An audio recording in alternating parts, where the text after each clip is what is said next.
Well, thank you for inviting me today, and I appreciate very much. It means a great deal to me to be the Pollay Award winner for, I guess, the 7th annual one or 6th annual one.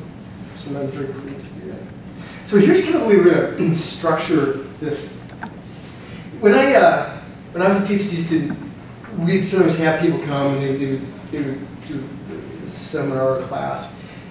And there's always something along the line of them saying, here, we're going to read 15 papers on post-purchase promotion dips. And we're going to talk about the subtleties of it. And there's a lot of really nice people, you know, in the PhD students. So we were all very eager. We were great that we're going to have this person here. They're going to spend 2.5 hours talking about post-purchase promotion dips. But you know, at the end of the day, all you kind of walked away with was the fact that you never wanted to do that research in your life. And I thought what would have been a whole lot more useful to me, I think, is if somebody would have talked about a bunch of maybe mistakes that they had made, that kind of maybe, you know, that they learned from and were able to maybe course correct from, or they talked about maybe some rules of thumb that they had either heard from other people that either worked for them or didn't work for them, or ones they invented. And I thought that's how we might want to spend part of today. So there's kind of 3 parts. The first part is going to look more at kind of what is a successful career in academics, okay?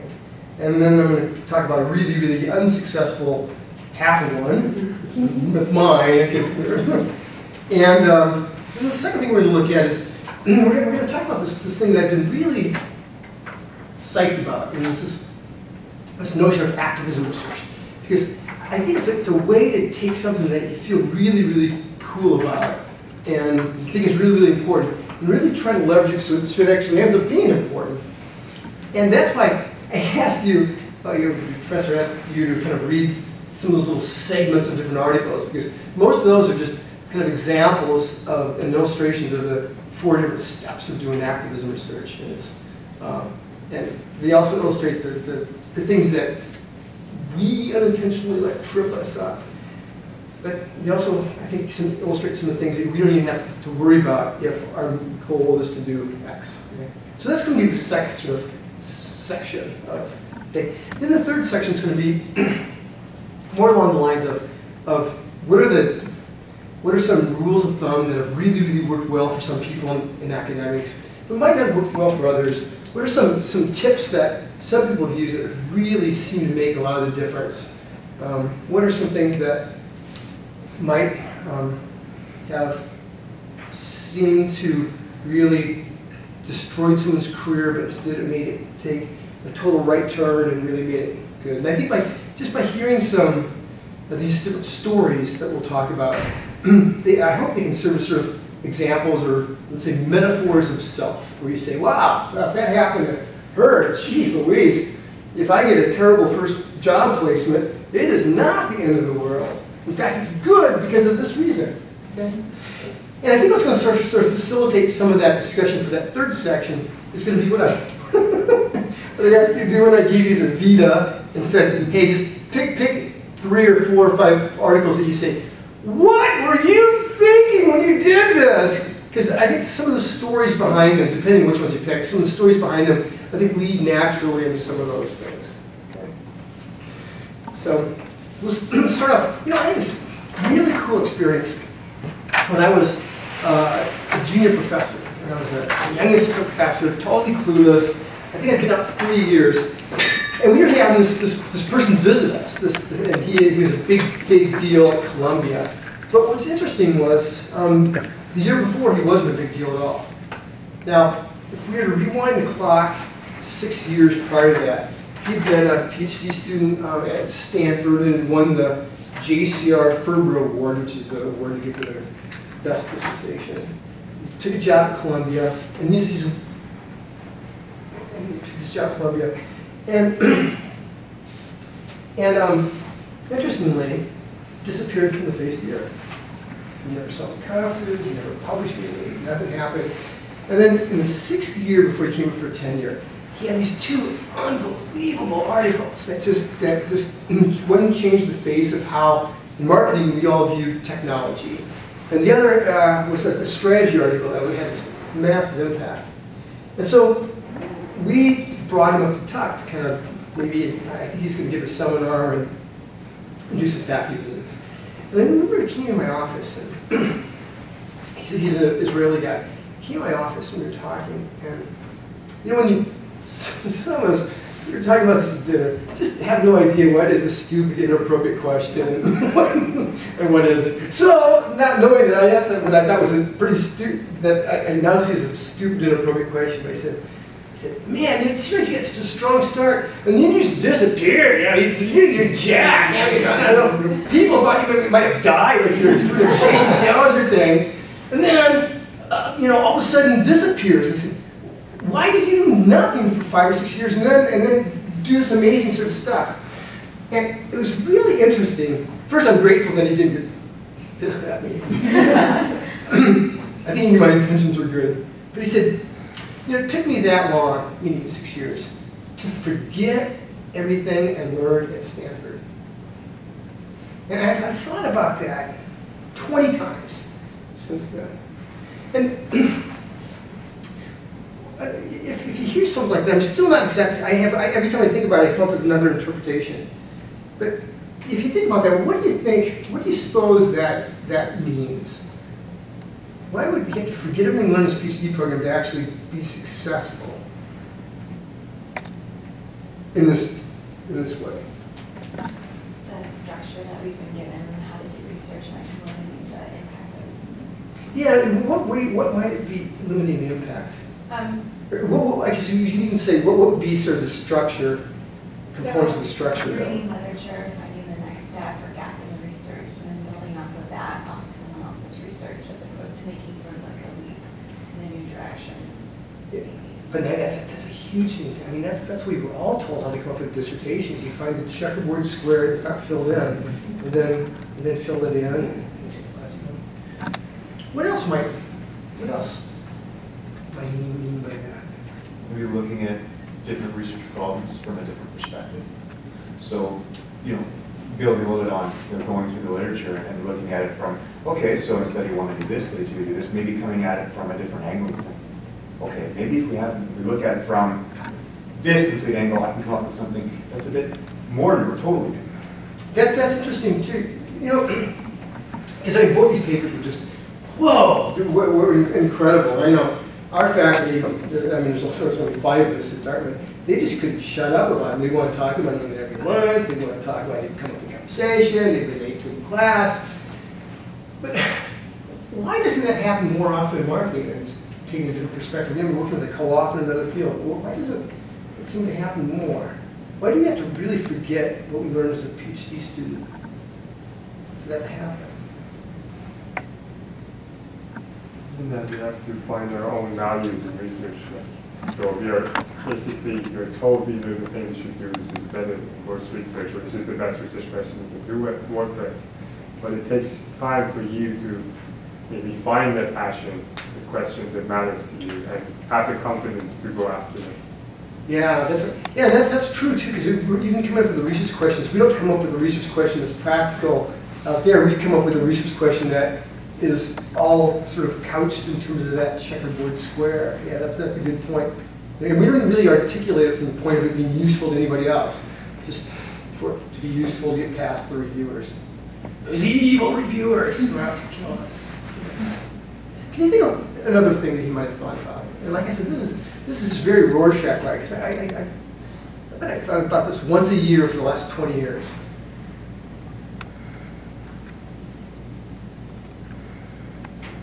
How you might plan your career, because since we've been in the program, we're told you have to publish to get a job, and you have to publish to, that's interesting, to get tenure. So there's always this pressure that it doesn't matter, there's not enough time to come up with those cool, awesome, out-of-the-box ideas, and ideas that might take 5-6 years to do research on.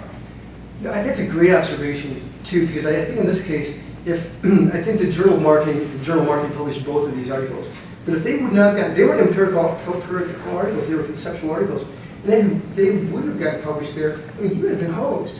You know, I don't know where he would have published on, maybe Strategic Management Journal or something, but he was essentially, you know, throwing a ball in a very small hole a long ways away. And that's true, that's a risk that no PhD program would ever teach you to take. Yeah. You know, in marketing it's kind of interesting because most people we know at least start off in academics. You know, and, probably because none of us as professors seem to say, I really want to be a smart consultant. None of us would want to have him as a, or her as a PhD student because we want somebody who's going to go out there and be sort of our, you know, research proselytizer, you know, cite our uncited work for the rest of their career. But if you look at people who graduated from, well, let's take UBC for instance, but we could take any of the really, really good research universities. How many people do you think are still really active 10 years after they've got their PhD in marketing? 10%? I'm not sure. I think it might be a little bit. I think it might be a little higher than that, but it's not 100%. In fact, you know, people like to say, well, all of our PhD students get great placement and stuff, but it's 10 years after you say, wait a minute, whatever happened to person XYZW who were at ACR last 10 years ago, or at marketing science, it just disappeared. What do you think it might be that would cost somebody to invest 4 years in a PhD program? And I mean, all the music. I mean, I don't know how your experience is going because you have a really, really, really nice faculty, but most PhD students I know, they look back and they hated their PhD program. There are exceptions. My brother just loved his. But I mean, most people really hate it. I mean, it took me almost 6 years before I could set foot on the campus. Again, I hated that. That's when you like jump out from behind a pillar and take my degree away. And they might have too, but I didn't walk by that pillar. But you know, why would somebody put all the time in, you know, essentially drink the Kool-Aid, do all the work to get in this professor job, just knock themselves their head against the table when everyone else is sleeping in the morning and night to try to publish an article, and then leave academics? I'm not sure what the answers are, but just what would you think might be some of the reasons? Because this happens to legions of people. It's not that we get paid poorly, so you can't say, well, you go for the big bucks over there being a high school English teacher. I think, like, this job, one of the differences is that you don't have much external forces, or like you don't have deadlines, real deadlines, you don't have clients working, so you have to be internally motivated. And that internal motivation comes from the fire in the belly, as you said in one of the things. So if somehow you lose that fire, you better go out because you just don't have the motivation to continue.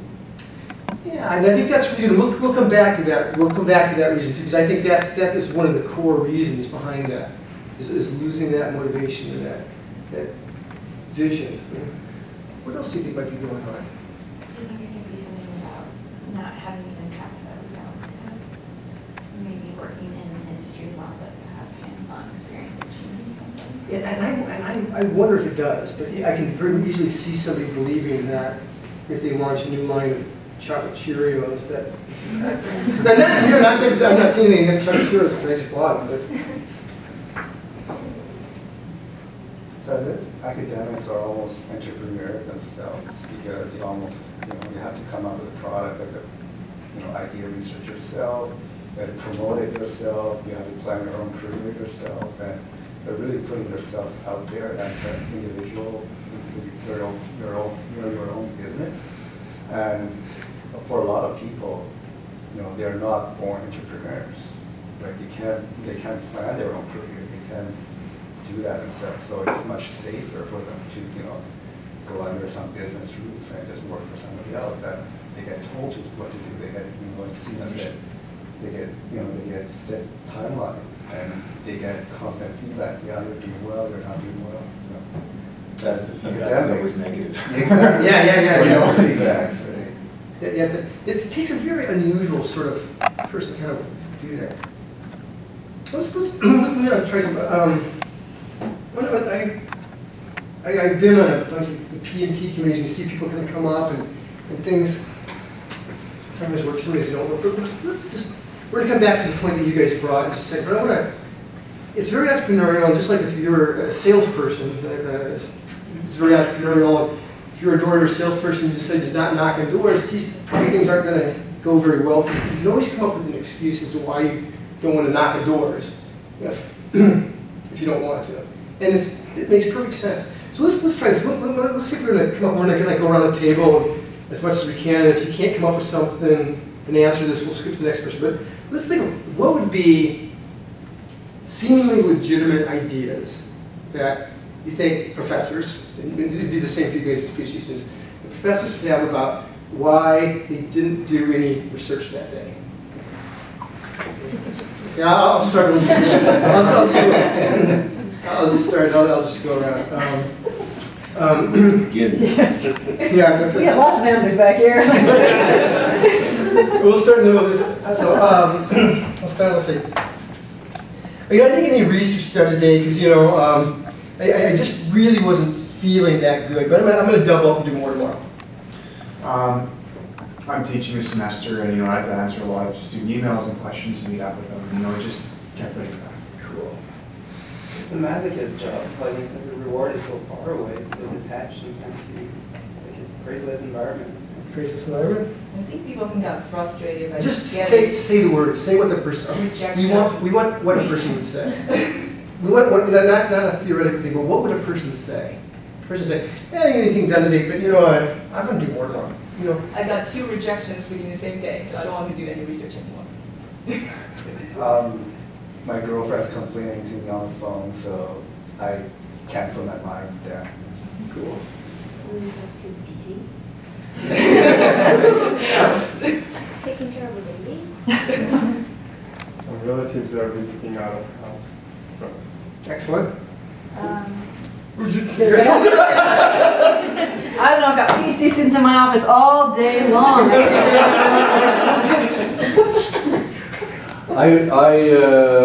I put in so much effort into the last project, and I finally got it published and never heard a peep from anybody. It's like throwing a stone into a swamp. You never know if there are any ripples any shore. I'm going to even say, I've got this damn award celebration I got to do today. My co-authors are not getting back to me. Excellent. Very good. Very good. That's a break between 2 projects. What was that? A break between 2 Oh, very good. Very good. Very good. I want to spend some time in the museum. My data's just not working. Oh, that's right. I had this interesting experience with this person she came for tenure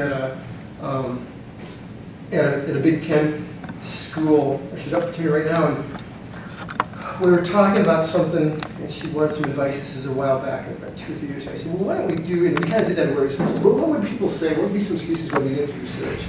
And she and I just went back and forth. We came up with about 40 different excuses, and they all sound so ridiculous when you say them from somebody else's perspective, but when we say it from our perspective, it's like, yeah, that hasn't worked out for a long time.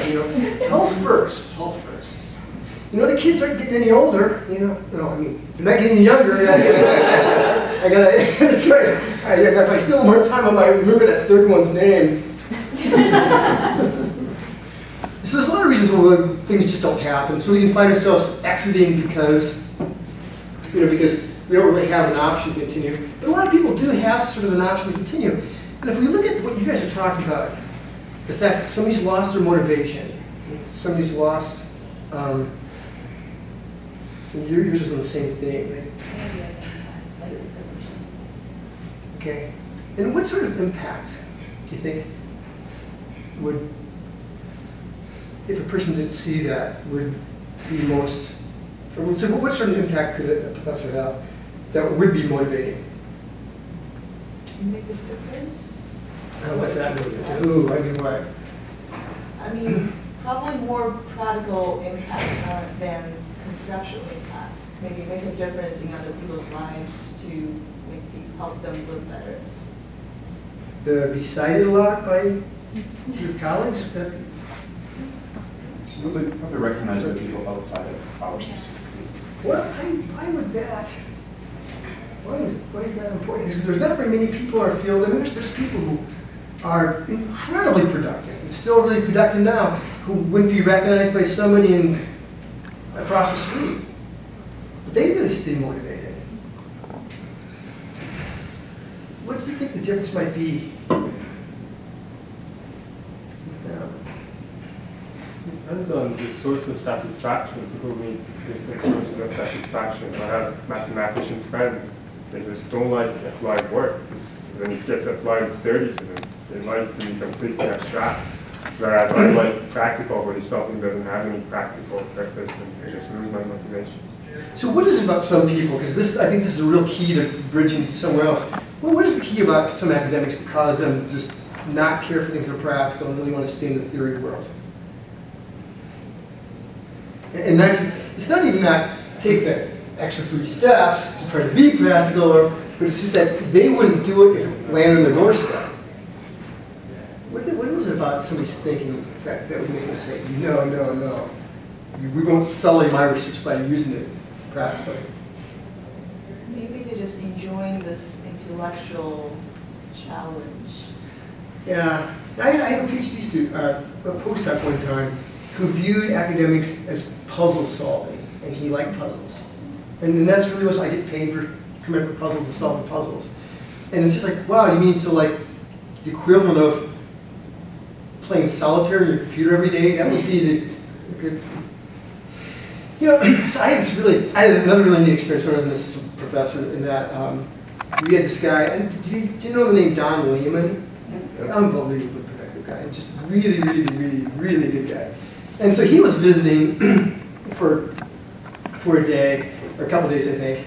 And I was supposed to take him out to dinner that night, but we had a bad snowstorm, and this is like New Hampshire, so it's bad, you know, bad. And unfortunately, I had a 4-wheel drive Jeep, and so all the restaurants are closed. I said, oh man, let's have dinner at my house. And so I drove, and then again, I'm just such an idiot. Here's like the most famous 53-year-old guy in the world at that time, like, man, we're gonna come over to my house. I got some beer, I got some wine, I can find some ground beef somewhere. This crap, this crap. So we go over and we have this really, really kind of fun dinner. He's a funny guy too. And I asked him this question, and I asked him, I said, and I think at that time my advisor was kind of, in some ways kind of phasing, he made some different career decisions, was kind of phasing out, and he kind of retired and stuff. I said, what do you think the difference is between somebody in their 50s, I think Don was maybe 53 or something at that time. So what do you think the difference is between somebody in the 50s who is unbelievably motivated and still trying to put points on the board and still trying to get stuff done, and the person in the office next to him that has the same training, has everything, but who is no longer motivated, he's kind of research burned out. So what is the difference between one and the other? And it was really, and this was like maybe an hour and a half conversation, but it kind of came down to this. He said, it doesn't have anything to do how much somebody likes teaching, because in your teaching life, I mean, things go like this. You've got, they're not just classes that go well and classes that don't go well, but there's periods of your life where teaching just doesn't, it's not very exciting for maybe a couple of years, and then all of a sudden something happens and it comes back. He says, so teaching and the quality and your interest cycles. He says, it's not the quality of school they're at, because that doesn't seem to make any difference either. He says, it's not how much they publish in big journals either. He says, I think people that stay motivated for so long believe that their research is being used by managers, that research is being impactful to managers. And I found that really kind of, I didn't shake my head yes, it's kind of like, Is that, who cares? I mean, when I was in my PhD program, nobody cared to have an impact on managers. And I think since then, I've kind of stepped back. I think maybe what you could broaden that, you could say, people who seem to have the most, stay really excited about this stuff, they believe that their research is having a positive impact on people. Not on academics, but it's having a positive impact on people. Because even a great article you publish, I had one that came out a while back, and I was very proud of it. And what I ended up hearing from my co-author was that he overheard people saying, I shouldn't have done that, or I could have done that. And I think it's sort of, and they say, how many lead guitar players does it take to screw in a light bulb?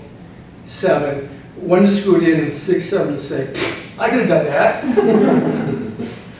And I think that's why part of our satisfaction doesn't come from, necessarily, from strokes from colleagues. Because they're as self-interested as maybe we are. There's an expression, there's a number of expressions about academia that pretty much say that the only research that you like is your own, basically.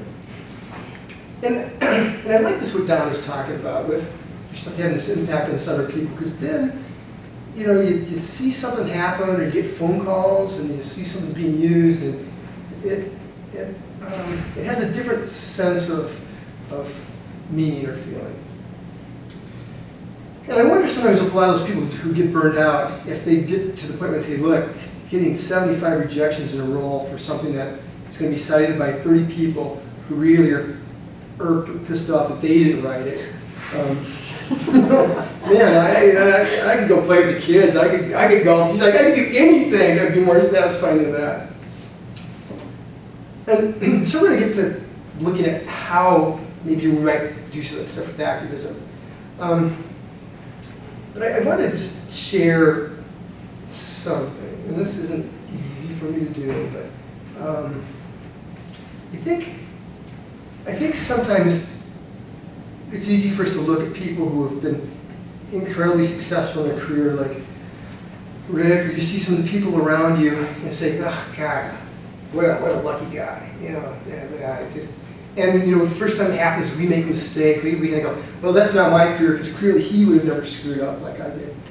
And I just want to just share something. This is it's just kind of the first, I should say, 10 years of my career, okay? And it's not, it's for no other reason than to say, well, boy, if something bad happens to me, it's not going to be the end of the world. So I went to a really bad undergraduate school. Terrible. And I decided to be a professor, and some things happened, and some miracles happened. I got a master's degree and a master's thesis, and did some stuff, and then I got into almost every PhD program I applied to. I shouldn't say that I got into 4 that I wanted to, and the 4 safety schools all rejected me. And so when I went to Stanford, and there were 4 people that started with me. And the first person, her name was Helen, and she was the valedictorian in math from Cambridge, okay? And she also had, from Oxford, and also had a master's degree in math, okay? And there's a guy who had 2 undergraduate degrees from MIT and Stanford, and 2 master's degrees from MIT and Stanford. And the third guy already had a PhD in psychology from Cornell. And then there's me, and I couldn't even face the right way in classes. I was so ill-trained, and things went really, really terrible. And it wasn't very cooperative. They had a forced kick-out rate, about 50%. Okay? So they said, there's 4 of you starting. At the end of 2 years, we'll take the 2 that are doing the best. We do the best in field exams and advance in mechanics, and the other 2, bye. Which didn't make things very comfortable. And and then just a bunch of things happened, and just a miracle happened. I got terrible grades, but just things happened. And it ended up just being me and the woman. And then there's a doctoral consortium, and I thought, oh, this is really great. And the doctoral consortium was coming up, and you guys know that, right? And I thought, oh, this would be so cool to go to that.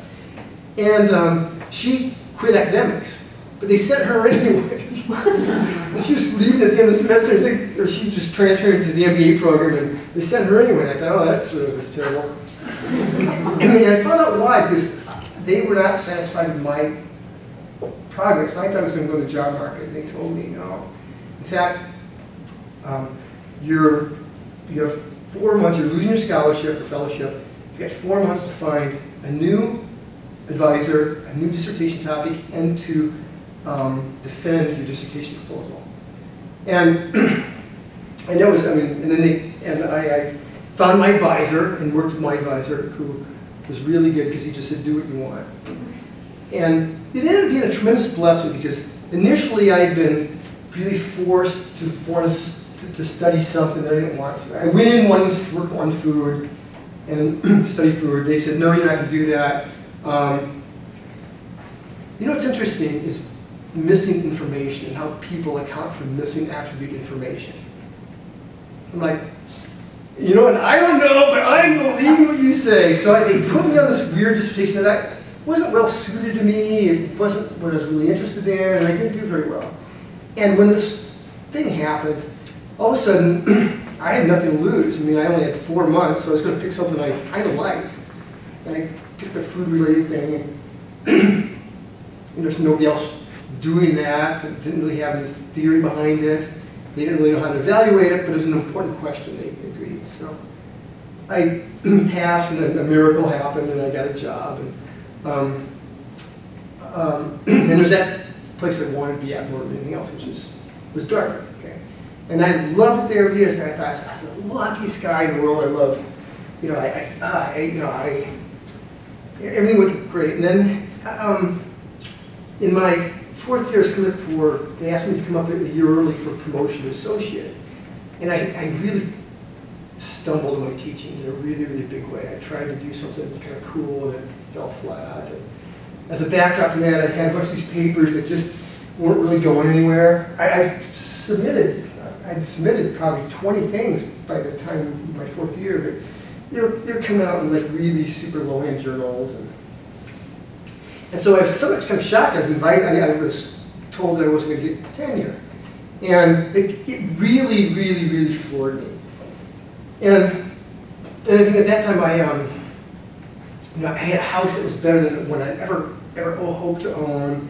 And I'd been seeing this woman. I really was hoping that was going to turn into something. And, you know, I had went to a really cool church that I liked. I had these really 2 bitchin' cars.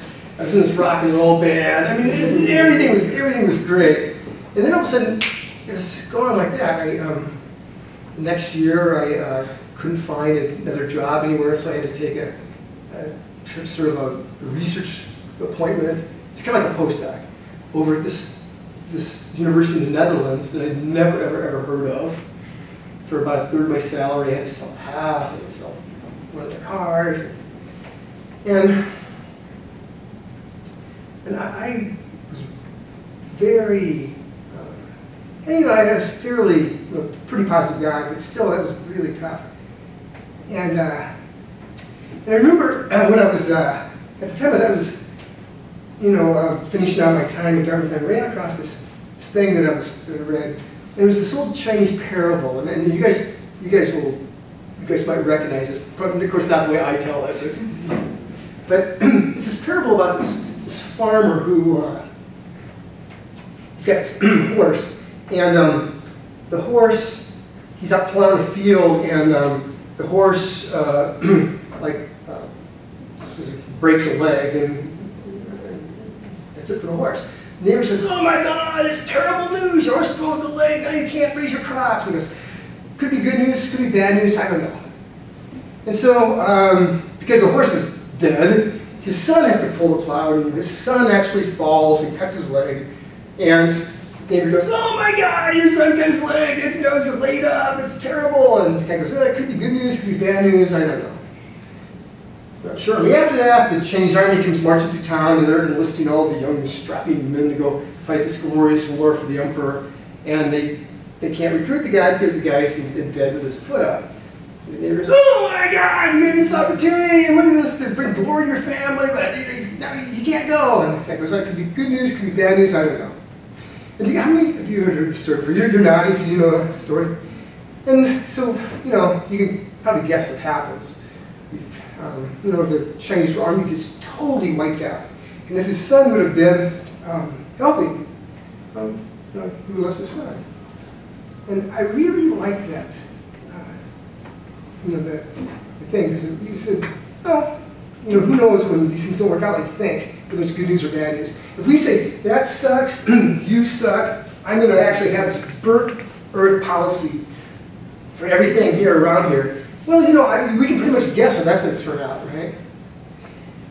And I think that that's kind of important, that if you really sort of believe that things are going the right course, you say, you know, maybe this wasn't the right place for me right now. Or maybe this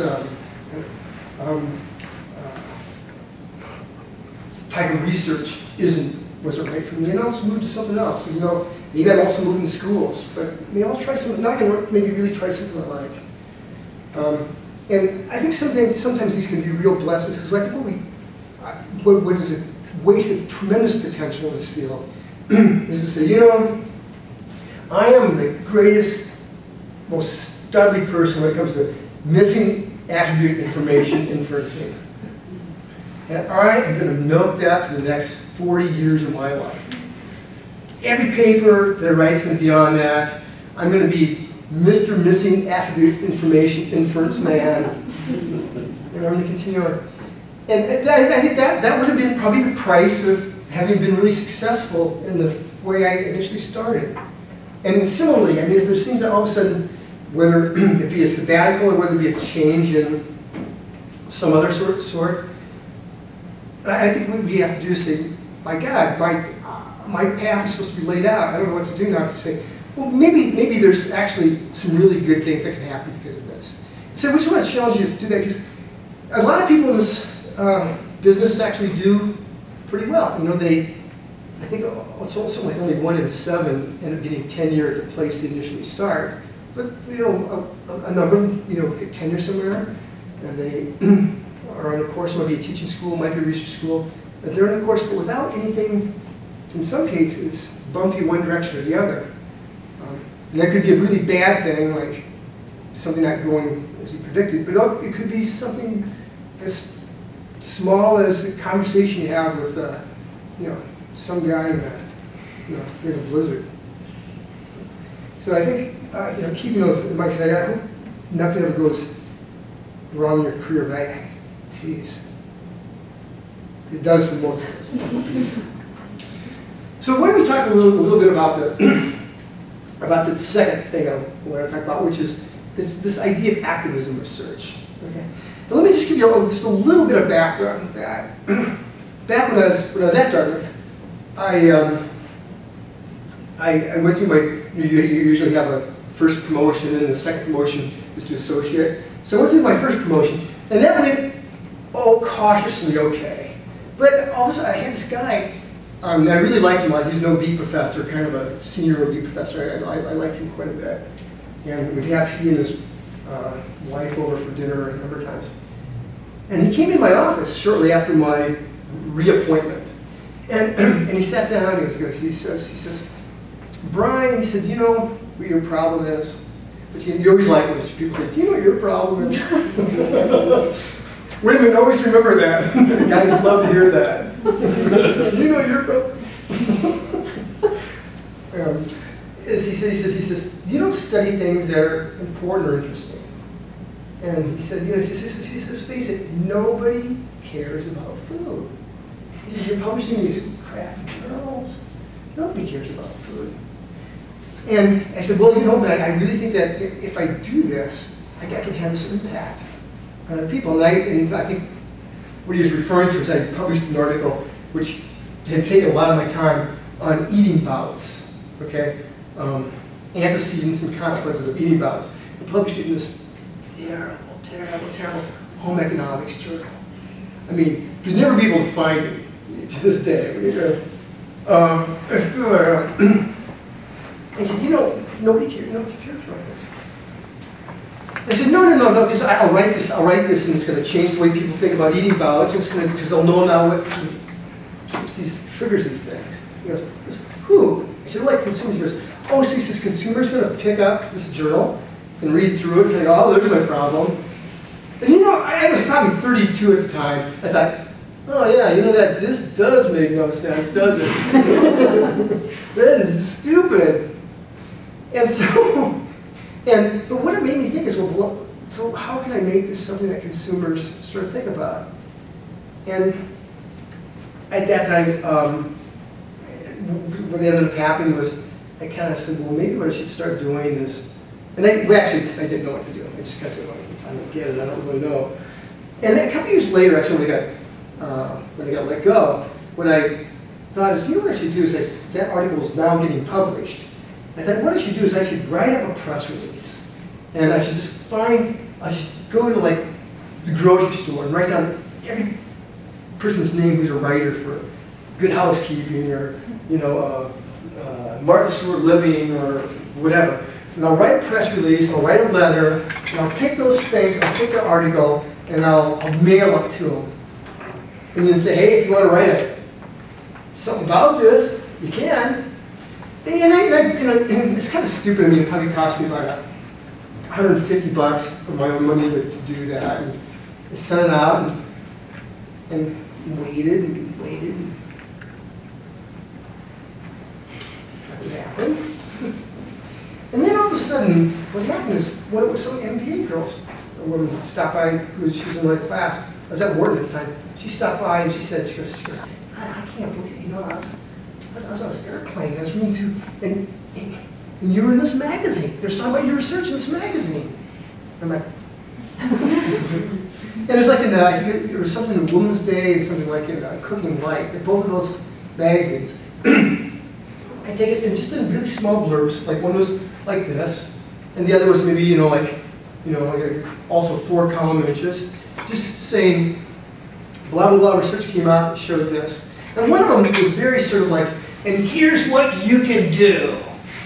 And I thought, oh, that's really cool because it ends with here's the news to use. And the other was just like, hey, are these cool findings? And it was just like a light bulb had gone off in my mind about. And but the light bulb was about the 4th part of that activism research, which is finding a partner in dissemination. And I said, well, I am not going to do anything if I'm not prepared to put in at least 10% of the time I spent doing research to try to disseminate it so that it can make people's lives better. And if it's a stupid article or a research project that I'm doing that isn't going to make people's lives better, I need to revisit why I did it in the first place. So when we went back, I asked you a few questions about some of the papers I sent out. And when we look at sort of the basic kind of 4 steps to this activism research, the first is to pick a real problem that you can put a dent in. That's very specific, it's very tolerable. The next thing is to come up with an independent variable that's actually meaningful and scalable, and it's not like just abstract, like need for cognition. So, well, what's that? We go and we manipulate people's need for cognition so they do something different. The third is actually just to do a study and they have it in a very compelling way and enforce dissemination. Now, if you end up looking at that, the package size article, what thoughts did you have about the questions I had about the package size article?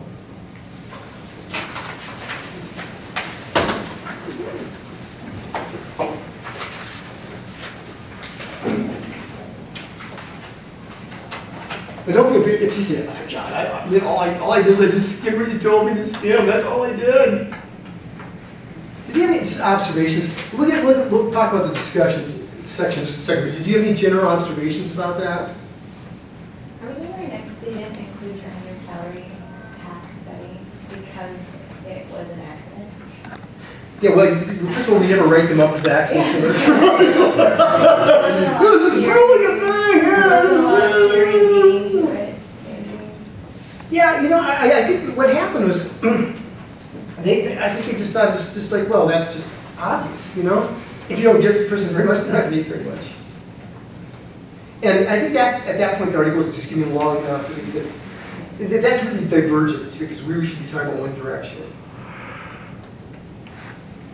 And also found the discussion sections really long compared to the. Oh, it cannot shut up, can it? It goes on and on and on.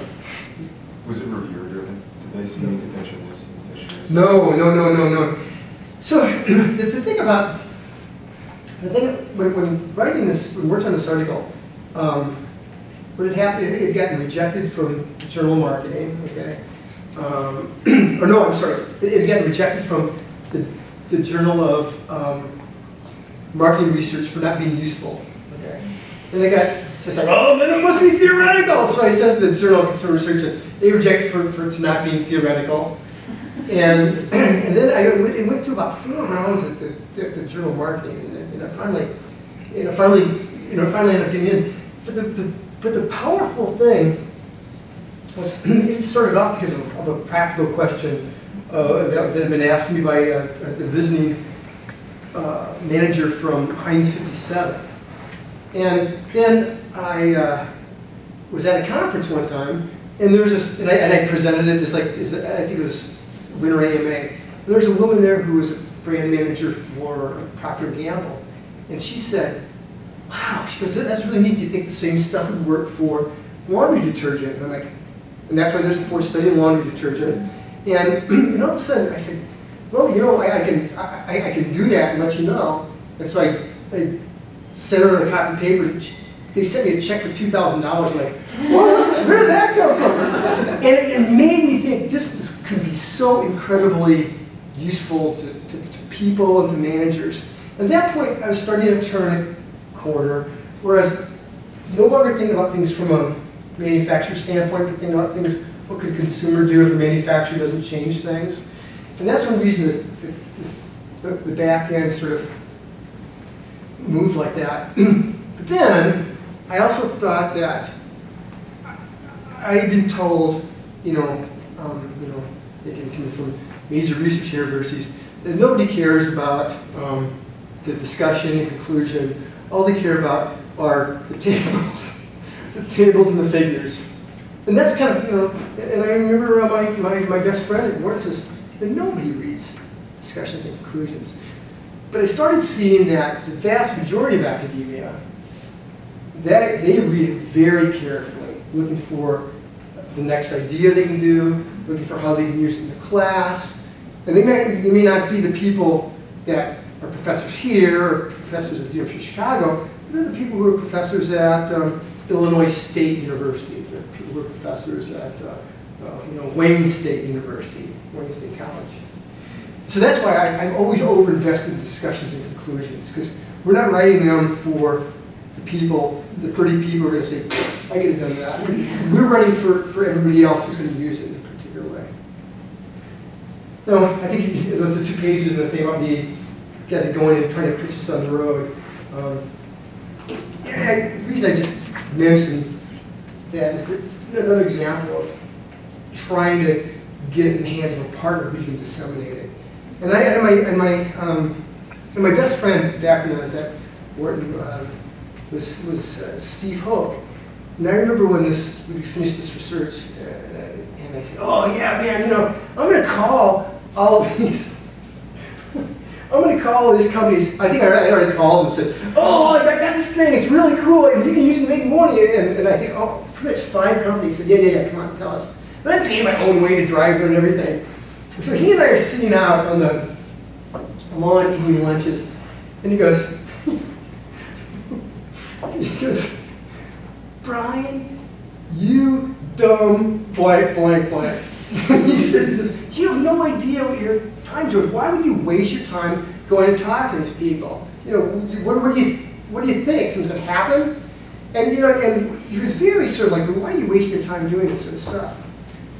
And I remember it very clear because I just respected, you know, everything he'd done. I respected his work so much. And, but I know it was one time that I really, my mind disagreed with him. And we were like on the same wavelength in a lot of ways, but it's the one time I just really disagreed. I said, I didn't know what to say. I said, yeah, you know, you might be right. I'm saying to myself, no, I'm doing it.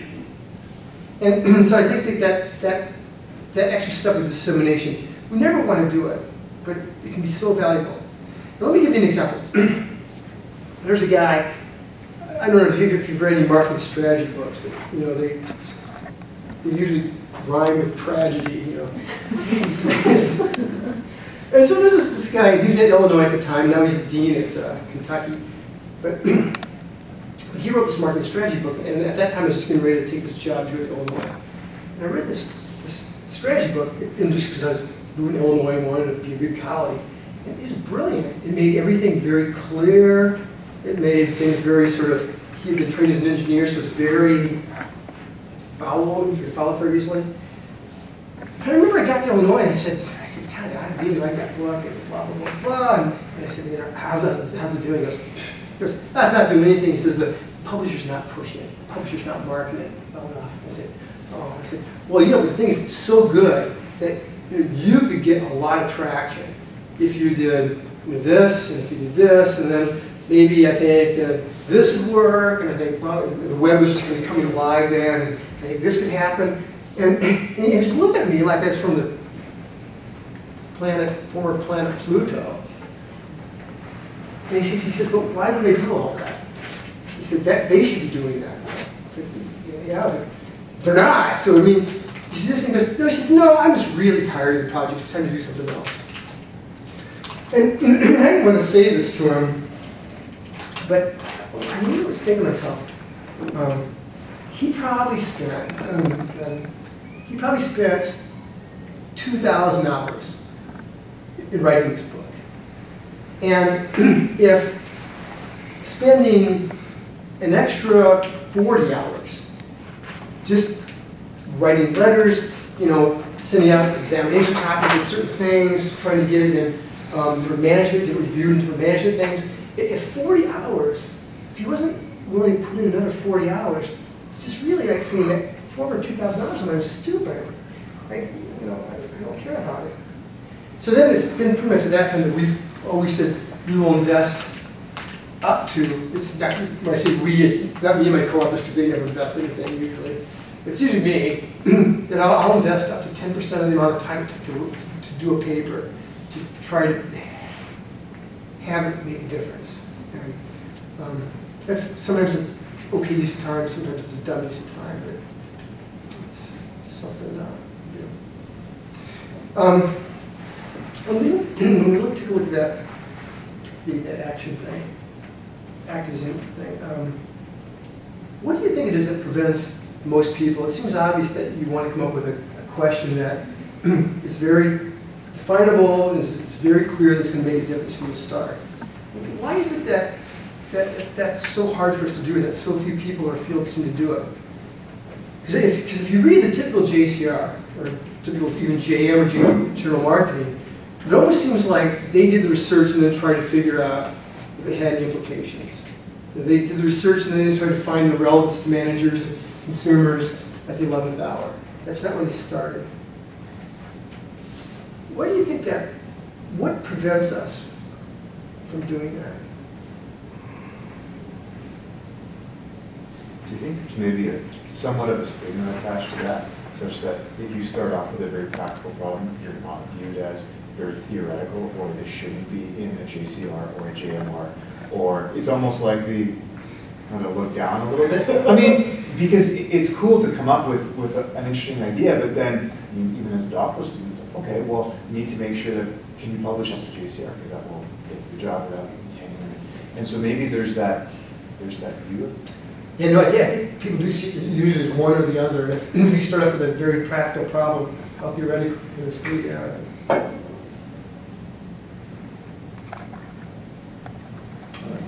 So that strikes me as a reflection of what I would call the bias of wanting to be science. That is, we feel as a field, not every less individual, but as a field, we feel that the real merit goes to things that are driven by theory and motivated by theory, and even more perverse, we're all at an esoteric publishing company. That is, the more esoteric, the better. So esoteric publishing is publishing of literature to few. And the implication of that is the fewer the better. The more obscure your material, the more esteem it might gather, in review processes and stuff like that. And the corollary is what is often experienced. If it's something that is widely intelligible, or for which there's a public constituency, that somehow brings it down in its status. It can't be esoteric if everyone appreciates it. It is, that view is so rampant. Yeah, it's a real course. I know somebody, when I was in my 6th or 7th year, said, "Oh, you're," to his PhD student, says, "You're like Brian. You're really practical." And I was talking to the guy, and I said, "Oh, well, that's pretty cool." He goes, "No, he didn't mean it that way." But don't you think that's changing a little bit? I think that people like you and maybe David Mick saying transformative consumer research is where we need to move toward has moved the bar. When I was a PhD student, Chris Januszewski told me, do not do public policy work. You can do it after you have tenure, you can do it when you're senior, but you can't do it to get ahead in the field. It's not going to work. You can't publish it. Nobody cares. I think the needle has moved considerably thanks to work, like exactly what you're doing. I think it has moved. It is getting into major journals. People do care about it. And I think there's much more of a focus on what can we do to make consumers better off. I think it's shifted. Yeah, it's kind of time for that trend because, four-way interactions, I think they have like the hothouse effect. Actually, somebody told me one time, they said, the whole world is driven by main effects. It's like, yeah, that does seem to be true, doesn't it? And there's monitors, but yeah, it's basically based on these main effects. Well, let's take a look at that silly, stupid article about the restaurants.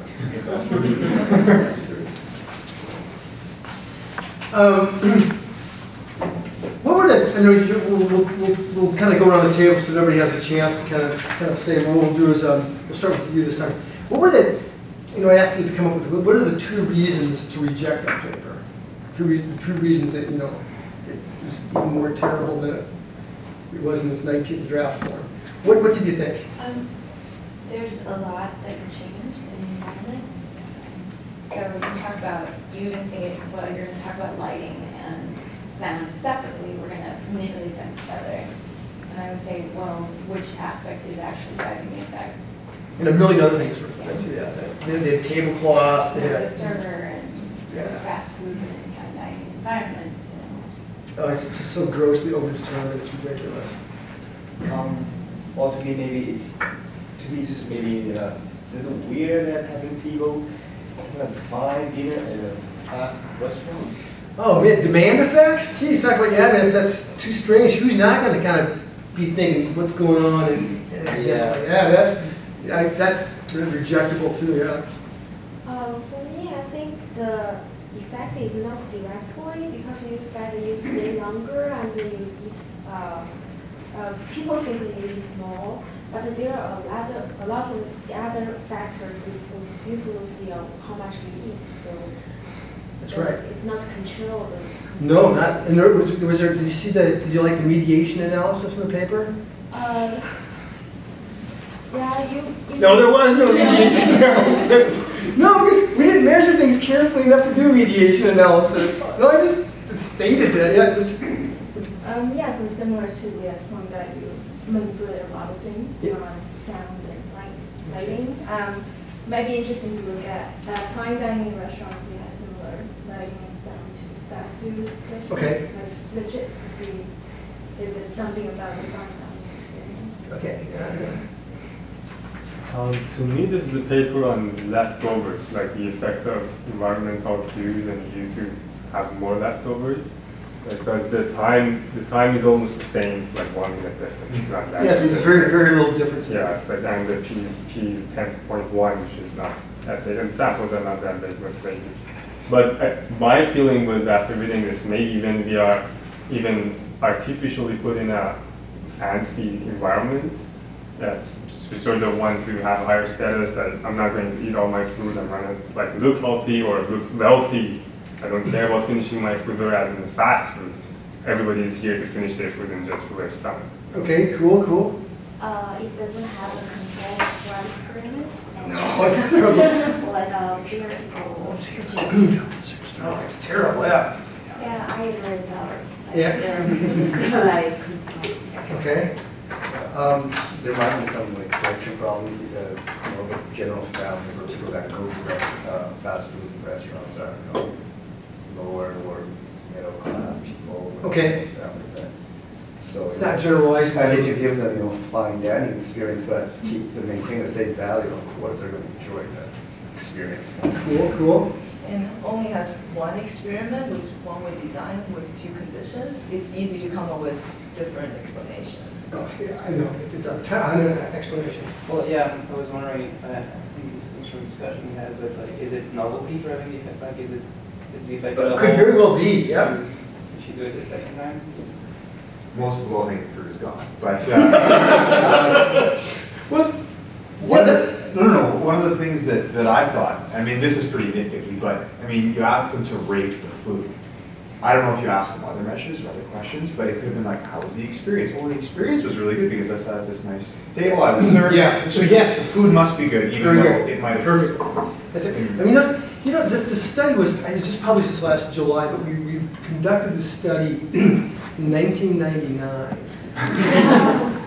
And it just sad, because again, it was just this piece of garbage, right? It's just like, oh my God, it's just totally over controlled. The measures are terrible. We don't know what the mediation is. Is it just leftovers? Everything you said, we said, please just forget it. This is just sitting there. But so why even bother to publish this thing? I mean, why not be embarrassed? I mean, if you were to read that, I mean, would you be proud to have your name on something like that? I think to some extent, like, because I've seen many papers that you see that when you have spending more time, you're eating more. That's a very common. When you have more time eating, you eat more. Yeah. Like, that's many papers like that. So that's not exactly in contradiction, but at least raises doubt to that issue. In that sense, I find it valuable because that's almost as given in this appetite question. What if you were doing this research and you went and said, hey, this is your advisor, and you said, hey, I want to submit this to a conference. What would he say? Or she say? Yeah, I'm sure he would. I mean, I think most advisors would say, you're just going to embarrass yourself. This is really poorly done. It just sucks. So why would somebody, me or why would somebody submit something like this? It's not like this is a good journal. Do you know this journal? It's about it's like the lowest rated site journal. I actually like it because it gets cool ideas, but why even submit something like this? It raises questions. Some people might take on it. And then, but nobody even reads this journal, though. Yeah, nowadays with like Scholar Google, you can guys. Comes up. So, yeah, that's a great thing about the Google Scholar. Somebody outside the field might, right? And might get that thinking and it might make. And I'm not thinking, if people read this thing, it's great, but this whole value had nothing to do with if anybody read the actual journal article. I think the whole value had to do with the press that we could get about the issue if it was in a peer-reviewed journal. Okay? And so all of a sudden, there's a lot of restaurants out there, fast food restaurants, that want to say, geez, is there something we can do that might sort of help people eat a little bit better, just get people off our back? Okay. Well, we got fairly clearly here that, and again, there's confound that should be done better, that maybe if you slow things down a little bit, make it a little more enjoyable, people might actually rate the food as better. I mean, they might eat less too, which would be in their best interest. But we're not positive about that, but that's a cool thing that merits more investigation. So once we were able to find a journal that would accept this, we wrote press releases, we wrote press kits to send to every fast food company and say, hey, look, here's some stuff to consider. You know, just, you know, if nothing else, just dim lights in one part of your restaurant, or turn the music down, play Miles Davis and not Ozzy Osbourne. Right? Just, but these are some small things that you can do that can seem to make a difference, that might make a difference with consumers. Now, of course, they can test that in the restaurant and see what works for them or not. A 5-study JCR thing won't be convincing to them, any more convincing than this would be. But then, because this thing got set up, we just sent it everywhere. Well, so we sent this to a journal, and the journal said, yeah, we'll accept it, but here's what we want the name to be. Well, I'm going to ask you, what would be an alternative name for this paper? So what's its name right now as it stands? Fast food, restaurant lighting, and music can reduce calorie intake and increase satisfaction. Yeah. What would be another way to have written that? What would be another way to have written that title? Something more with a bit of, like, more catchy. It could have been catchy. It could have been catchy. What, if you were to see something like that, what would be another way to position that title?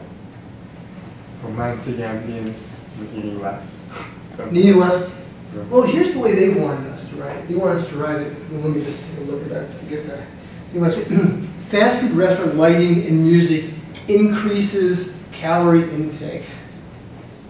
That's what they wanted. Because it increases calorie intake. You know, because right now we say it decreases, but the same thing you can say, well, yeah, but if it's brighter and lighter, it increases. And so that's the way they wanted the position. Kind of say, well, see, it's a conspiracy. They do this because they know you're going to eat more. And we said, yeah, you know, we're not going to publish here. And if you don't really like it, we can go somewhere else. And so we did go somewhere else. We went to the next journal. And then we had it like this. And it's much more positive. It suggests that restaurants can do something about it. It's much more solution-based, not point-at-the-problem-based.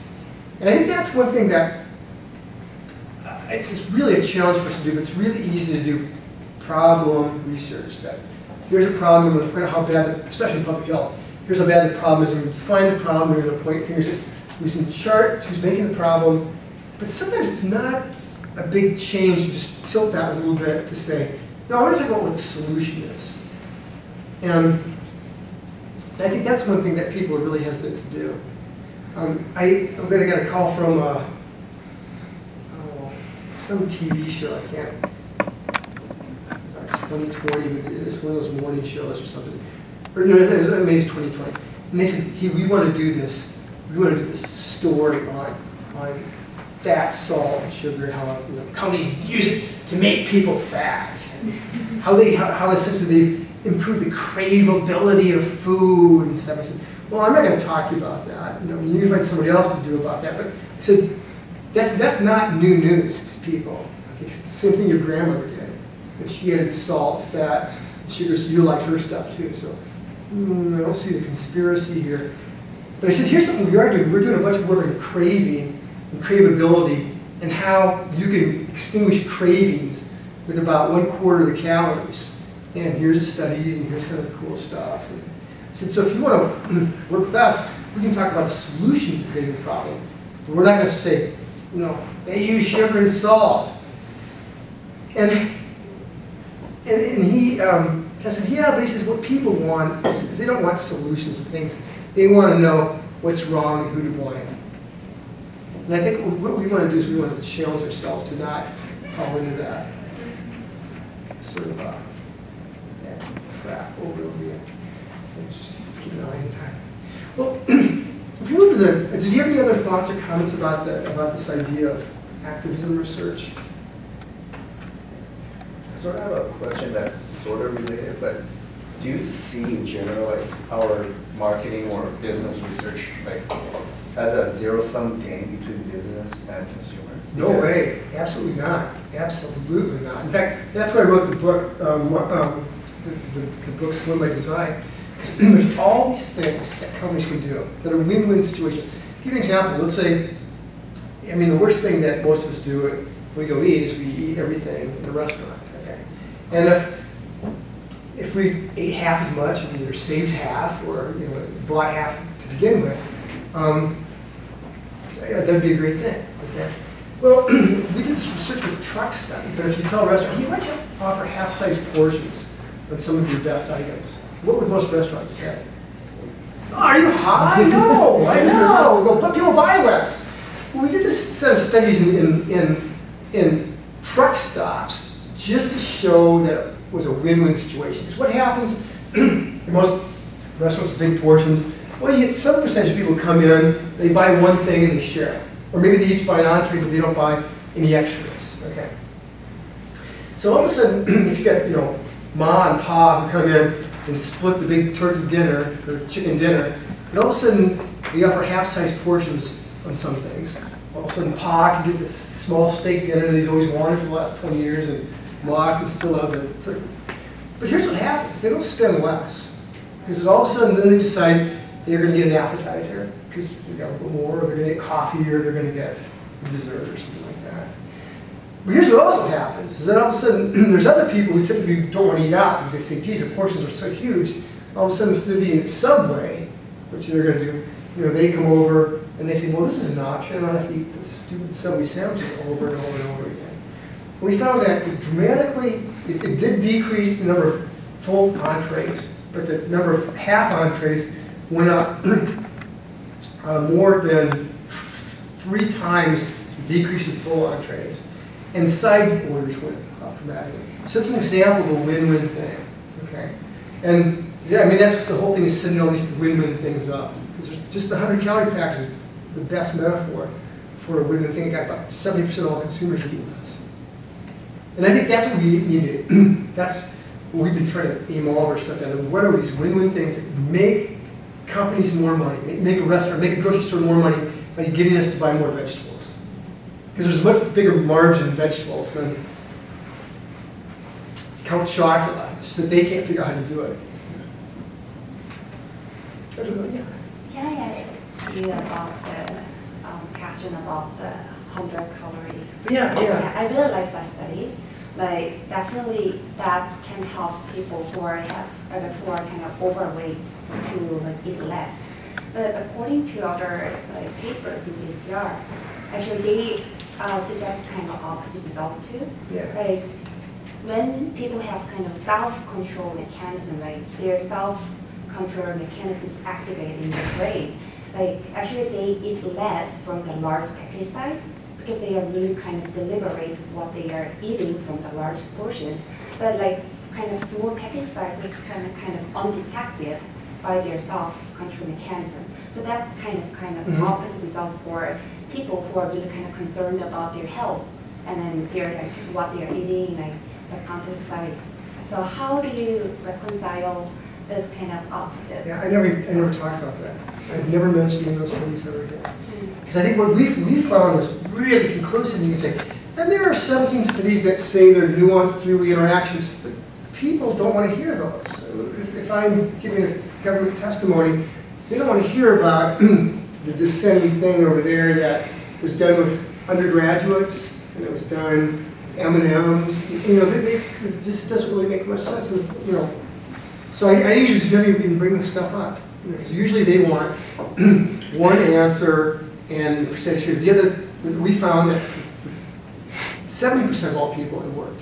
The other 30%, they don't need a big appendix explanation about why the other 30% didn't behave better. And if they want to look it up, they usually they know. And I think also what we need to keep in mind is that sometimes in academics, people are motivated. You write papers, you want to get them published. You say, how can I turn this on its head or its side so it gets the non-intuitive reversal? What are the greenhouse conditions I can make to make this go away? Okay. The first 3 studies didn't work. The 4th study, okay, yeah. First 3 times it didn't work. 4th time it worked. Good. And so that's why, it's great. You get a great JCR article. Excellent. So I got to follow up. Yeah. So exactly what you said, did it with undergrads, perfect situation, great. It's much more powerful if you can do it in a field setting with partners, as you mentioned, research. As a doctoral student, it's not very easy to get in touch and working with a lot of outside firms, right? We just don't have the same pull that you do. How Yeah, well, no, I did that for my dissertation, though, and I think you have a lot more pull than you have, because all you need is like one connection. And they don't care whether you're the whatever endowed professor, or whether you're a PhD student. They know you're from UBC, seems like you can be trusted, you're a nice person, you've kind of set something up for them. Like you might have said, hey, if you can help me with this, what I'm going to do is I'll put on a Saturday seminar for your managers on how to blah, blah, blah, blah, blah. And so they see something that's going to make them heroic. And I don't care whether you're the president of UBC or whether you're first-year graduate students. You've got a lot of latitude, a lot more than you think. And we find, you say, well, yeah, but you probably have to go through corporate and then blah, blah, blah. So it's like, you probably have to go through corporate if they want to go through corporate, but if you can set something up so that they are motivated at a store level to do something without corporate's approval, they're not going to go for corporate approval. And that's one thing that we've done with some grocery store studies too, is we say, hey, we did a study in a grocery store. The way they say no is they say, well, let's send it to corporate. Okay? If you say, we want to do this stage in a grocery store, and here's why we want it with you and not a place across the street. We think this. If you do this, we'll put a seminar on for all your managers about how to reduce employee theft or whatever. We'll make up something. And then we'll study it and put a seminar on something we knew nothing about a week ago. And it's better than most of the training they get. And what we'll do is we'll go right up that you can send to corporate or to the newsletter or whatever trade association, say you're behind this research and blah, blah, blah, blah, blah. And all of a sudden they go, all right, managers trained in theft. I get to be a hero in my, British Columbia Grocery Retailers Association, but yeah, my name in the newsletter doing this sort of stuff. Well, if the result really comes out like they think, there's news media's going to be here and they can interview me and I can talk about how our new sale on carrots is going real well. All of a sudden, that guy's so motivated to do something, he's not going to request corporate approval. He's just going to say, yeah. So I think that's, it's encouraging to hear. Yeah, so I get, there's this really, really close friend one time, this is when I was at Wharton, she was a professor there also, and she had this very unnerving expression, but I like it, but it's just sort of, it's a little bit unnerving, but her expression was, there are 99 ways to get what you want. Most of us just think about 3. We say, well, I send a letter to corporate, and then I wait, or then I have an advisor send a letter to corporate. We don't think like there's still 5 others that are out there. So we just say, well, I tried the 2 things that were the first 2 in my head. I think that's really, and I think with P and PhD stands for perseverance. That makes sense. Cool. Anything else about the sort of a broad discussion and you raised it here. So, as we know, there's always this tension between like theory and coming down the ladder of abstraction to practical work. And it seems like the top schools and they are identified with like being more theoretical and they value that type of work. But we have lots of schools, especially in the States, and many of them. Is this a trend that, okay, the ones in the middle, let's say they should fill up this, you have the metaphor of engineering, right? You have physics and engineering, maybe those are the physics, and some other schools should be the engineering in the middle, to like deliver these. Is this happening, or is this already a trend? Is this something we should push for? Is it something we should keep in mind when we are finding the school that we want? I don't see. Like, no, you're right, but I think, but even ones that are practical, Dartmouth did say it was theory for practice. It's just that I didn't have much of either actually at the time. I certainly didn't have any theory. Okay, if I would have had both, I think things would have been fine. But there's something really important to keep in mind about the job market is that most of you guys went to really great undergraduate schools, and then you come to a really great graduate school, and you kind of say, okay, so then I'm going to go to a really great school. Well, sometimes it happens, and sometimes it doesn't always happen. And it can be very easy. Like I had one of my roommates said, look, if I can't get a job and he really liked UBC. He says, if I can't get a job at UBC, Chicago, or Harvard, so there's three, says, I'm not going to go into academia. So you can guess how that story ended, right? and to this day, he's my office mate for 3 years, I guess. To this day, I cannot talk with him without having to very consciously not talk about anything related to academics or about publishing or about the school or about anything. It's such a bitter sort of thing for him. Because he made this decision, it's like, look at where I was in my undergraduate program, look where I got my PhD on. I'm not going to go there. And partly, I think people can't imagine there's another world that they haven't seen. Now, my brother teaches at a teaching school. He teaches 8 classes a year and has an incredibly rich, amazing life. That might not have been what he originally wanted. Initially, he might have wanted to be a professor at Princeton, but it's what he got. And when I had this really neat experience. So when I was in Dartmouth, I had this buddy, and I don't know how I think I did some of the conference where he taught at a place called Keene State College, Keene. And I don't know if you've ever heard of it. It's a small state college. And, he taught, I think, 7 classes a year. So this guy, he was extremely excited about research. I just loved it. He was flown places. His specialty was ski resort marketing. And that's all his papers that was ski resort marketing. They were, most of them were kind of practical, or he might take a model like, I don't know, Fish by Asian model or something like that, and apply it to ski, resort marketing decision making, or you take something else you always apply to ski resort marketing. Nothing he did, I think, got into good journals at all, or journals that we would think of. It's what he did. But he was seen universally as the uber dude in ski resort marketing.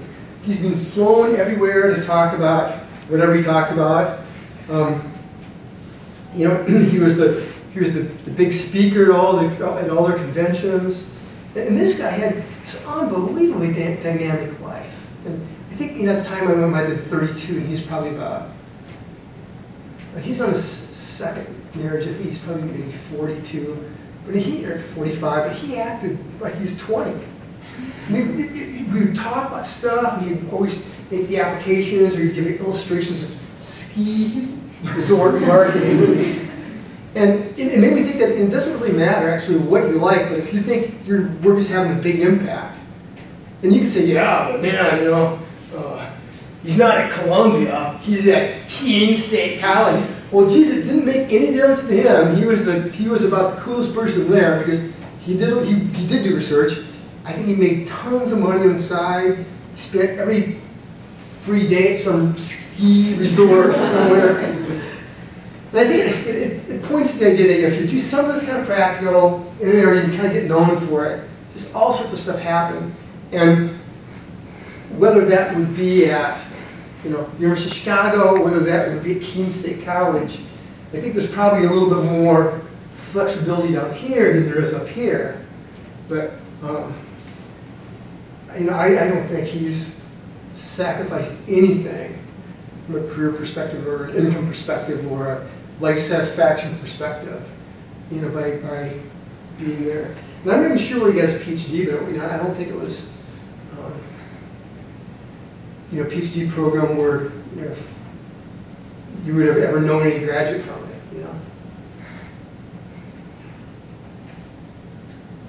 So let's look at this, the third part of what we're going to talk about. And it's sort of some rules of thumb that maybe I've heard that have worked for some people, but not for other people. Some tips that people used and tried to extreme and they failed. And I said maybe one way we can do this is to do it from the context of some of the stories, some of the papers that you were asked to look at. I think I should see if you could find 3 where you said, why did you do this? Now this could be because it sounded crazy, or it sounded worthless, it sounded stupid, or it could have been, what's the story behind this? But I think, hopefully, depending on which ones you pick, some of these tips or aborted strategies or rules of thumb will kind of emerge in a more memorable way. Could you talk about the death row? That was my number 1. Okay, death row nutrition. Well, so that came about from a couple things. Now, and I think I had a really cool experience when I was in my PhD program, in that there was a guy who was coming for tenure. He was a young guy. His name's Peter Reese. Actually, he's still there. And he was one of my best friend's advisees. And my best friend was sweating bullets because this guy only had 1 paper published. I mean, he might have had 2 papers published. And he was coming up for tenure in economics at Stanford, in the business school. And my buddy's sweating bullets because he said, I'm going to lose my advisor, I'm going to lose time, whatever. And what happens? This guy gets tenure. He gets tenure with 2 papers published. I mean, what you don't know is that he was incredibly valuable as a colleague for other people's research. And what we also didn't know is there were about 15 papers that were in the pipeline that we didn't know about. But his papers were really always strange. Like, he'd figure out competitive dynamics of different sized markets by doing, instead of simulating things, imagining demand. What he'd do is he'd go to every phone book in America and figure out the size of the town and how many laundromats were in the town, how many barbershops were in the town, how many hardware stores were in the town, and develop these really cool models. And the day he got tenure, shortly after he got tenure, I was out running around one of the tracks, and he was running there too. And again, not knowing when not asked this stupid question, I kind of congratulated him and said something like, "Wow, it's really cool." I said, how do you think though you got tenure without like having very much published? And then fortunately people know I'm just well-meaning but clueless, so they never get pissed. And he said 2 words, and then we talked about that. But those 2 words I think are incredible. He said, "cool data." Cool data. If you have cool data, you can always get published somewhere because people are going to publish you just because of the context. Well, so then what happens a lot of times is I've got a lot of friends who are foodies and really like good food, and they love to blither on about what their last meal would be, okay? And it's sort of interesting because it's just so hypothetical. Because sometimes we have last meals, like in 2 weeks from actually last week, we're having a Titanic dinner party where you're serving what all the people got in the first course for the last meal of the Titanic. That's the last meal, but they just didn't know it, okay? But what was interesting about this is that the only way you could get somebody's true last meal is if they were being executed. And I thought, well, that's kind of neat. Then I started saying, that is kind of neat. And so what happened, and I think this, we have, I think it's really powerful to have what I call hobby research, okay? And it's something to kind of keep you in the game. You can still publish it in good journals, but it's not going to have the big impact that I want myself to have on other people. And you do it mainly because it's kind of interesting, and it can be a very fun thing for people to talk about, and a reason for them to get excited about doing stuff with you. So there's usually always 1 to 2 hobby projects going every year. And the purpose of this, I mean, I was very interested in the question. It's definitely a really cool data set. Okay? And, but what it does is it really energizes the rest of the lab who are working on things that are more paper-like. And all of a sudden, that got tons and tons of press. And all of a sudden, people can go, yeah, that's my group. That's my group. We did that stuff. And they cock up parties instead of saying, "So, what's your sign?" One of the guys in the lab would kind of go, "Oh, hey, we did this really cool study."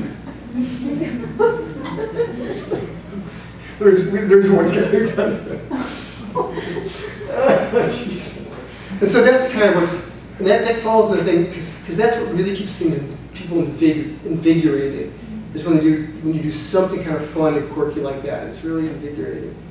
And so that started out just because we were kind of curious. But then I think that the takeaway that we're trying to kind of promote is the idea that mortality salience, which most public health officials think is good if you say something like, you eat mayonnaise, you're going to die, or whatever. That mortality salience may not be the solution to a lot of these public health campaigns. Because you all of a sudden tell somebody, you eat mayonnaise, you're going to die. You know, and it may be the sort of fact that kind of go, well, my last days are at ends, we're going to double down.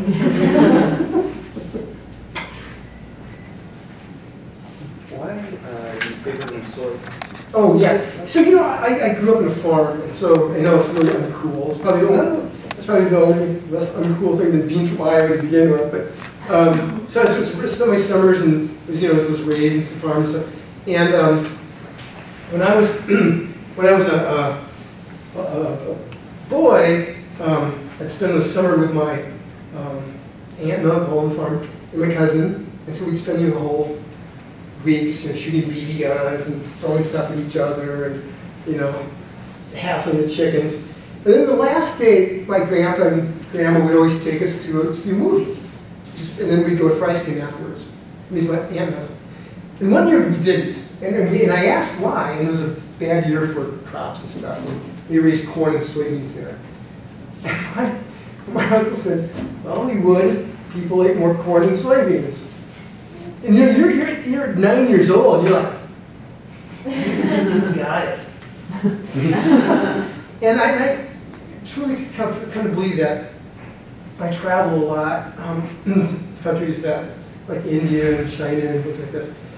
And you have these countries, tons of people in who have high native IQs, but because they don't have enough protein, I don't think their brain develops like it should.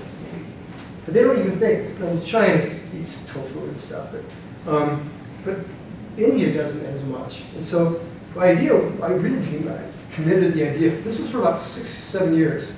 That if we could get people in the world to eat more tofu, it would be good, or soy in general. So I got involved in the FDA labeling stuff of tofu. I did all these studies in tofu. I probably in total got $20,000 of funding from soy. I couldn't get any money out of it. And after about 7 years, I had all these random papers on how to get people to eat more soy, and none of them were being cited at all. I mean, because they're in random places. Some are in econ journals and marketing journals and site journals, food journals. And so I said, you know what I'm going to do? So I'm going to write a book. I'm going to bring all these together and write a book. And I wrote this book, Marketing Nutrition. But then really, it's basically, taking about 30, 25 articles and looking at them in different sort of chapters, putting them together and kind of writing it in a prosy way. And that really took off. Just at the point when I kind of said, nobody's really interested in this anymore, let me go on to my next thing. Right, that's since then, every major, we're doing about a $220,000 project for the biggest tofu manufacturer in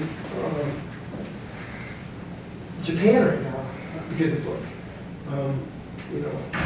So I mean, things kind of come around, but I think it was just so important for me at one point, even though we're not rewarded for books, to say, look, I'm doing all this stuff, it hasn't got any attention, no, let me put it in a book, because books have a different currency, and a different staying power than an article in the Pakistan Journal of Nutrition. I'm curious about the psychology of heroes. Oh yeah. Well, so this is again, this falls in the deal that all my people who were influential for me growing up were in World War II. In fact, my dad and even my father-in-law fought with Chiang Kai-shek against the Japanese back in China, back in the 1940s. And I started seeing some of these people die off. And I just thought they were the most cool people in the world. And I thought, this could be the last big chance to document how the war influenced them. So I thought, okay, I started writing for grants, so I get a grant to do something. My idea was, I'm going to find 5,000 World War II veterans and send them the 16-page survey. And but ask them everything about their war experiences, their pre-war experiences, how they shop as consumers, how they shopped as consumers in the 50s, how they shop as consumers now, investment habits, what their favorite foods are. And I thought, there's probably a bunch of papers in here. We'll see if we can figure something out. But they're dying. And got this thing, you know, print out 5,000 copies of this. Couldn't get a grant. And the guy said, screw it. I'm going to do it anyway. And mailed these things out. And in total, I had to pay it out of my check, my personal check. But it was really easy because I wasn't married at the time. But there was a $31,000 check that I had to write to do the study. And so I got all the data back, and it was just, every once in a while when I run into somebody who kind of says, oh, I'm, you know, they have an interest, sometimes I say, hey, you know, cool data. If you want some cool data, here's the data set, and then we'll write a paper together. And so one of the ones was about heroism, just because I was kind of interested in that. We did something on investment habits. We got something under review right now. It's with my brother. Are there atheists in foxholes? Look at the level of combat people experience and their how often they go to church or if they belong to church today.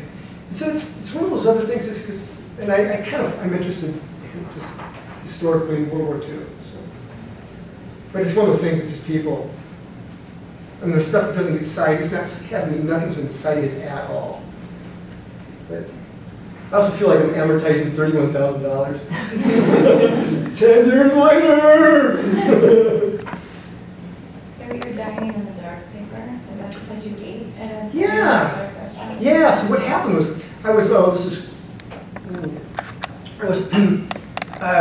asked to give a talk at the Max Planck Institute, and the social science one is in Berlin. And I think, so I went there and you know, it's kind of, I got there like a couple days ahead of time. I'm not sure why.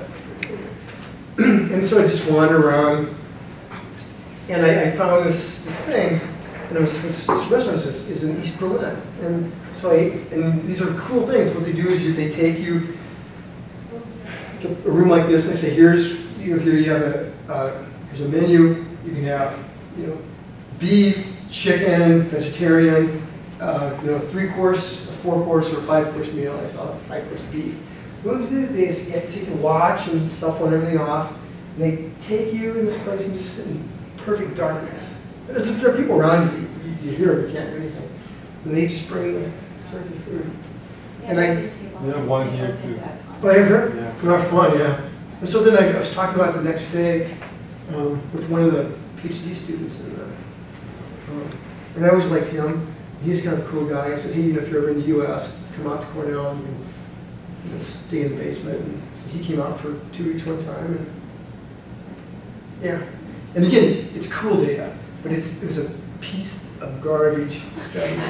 If you read that, you'd say, oh, God, come on. They accepted this. What about this flaw? What about this flaw? What about this flaw? But the thing is, when you put so much effort, it's so easy to say, nah, that's unpublishable. But if you put so much effort into great things, I'm not talking some one of those web-based things or what's PinTurk or MTurk or something like that. But if you do it like with real people, real food, costs real money, and it's really cool, no, you got to find something out of it. And it can just be a main effect. Even a main effect can get published somewhere. Yeah. And I mean, in this, you know, the only way we could write it, we said, studying this concept could be done in a number of ways. You know, here's a great way, here's a great way, here's a great way, here's a starting point. And then all of a sudden, there's not anything to beat up on because, you know, you've already said, okay, yeah. Could you talk about caring for mobile phone-based partners?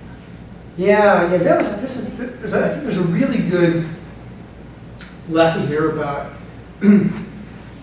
collaborating with people in other departments. I'm a big believer in it, but it's really easy to get hosed if you do that. Either because they hijack things and they change it. They take it to a bad journal. They, you know, they cut you out of a grant. They take your name off a paper. And there's all that stuff that can happen. And this was a group that had come and they wanted to take a lot of the ideas in my book Mindless Eating and use it, build it in this app that, that they were going to use for commercial purposes. And they got a grant for about $100,000 for it and stuff. And they, we met and we didn't hear anything about it. And here we filled all the grant forms and all this sort of stuff. And I got back in touch with the person who's really, she's a very stand-up, good person. He said, yeah, we were wondering, kind of, where did that go? And she goes, oh, yeah, we got the grant. We got the grant. And I'm like, how much was our part of that grant? I mean, I didn't ask it like that. And she's like, well, you know, these things, they sometimes they have a life of their own, and so we get nothing, kind of nothing in the grant, and then they're also going to commercialize, and I don't know whether that was successful at all, but then I said, well, then is there going to be a paper that's related to it? And but I think there's a really, because these were all people in the same department, in another part of campus, who saw each other every day, and who were kind of looking for content in some ways.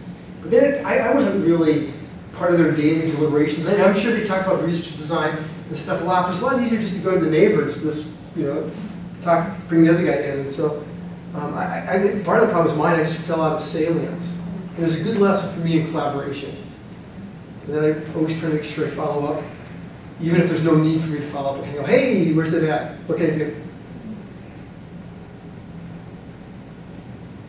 Could you please talk about the case about the hero impact of vegetables?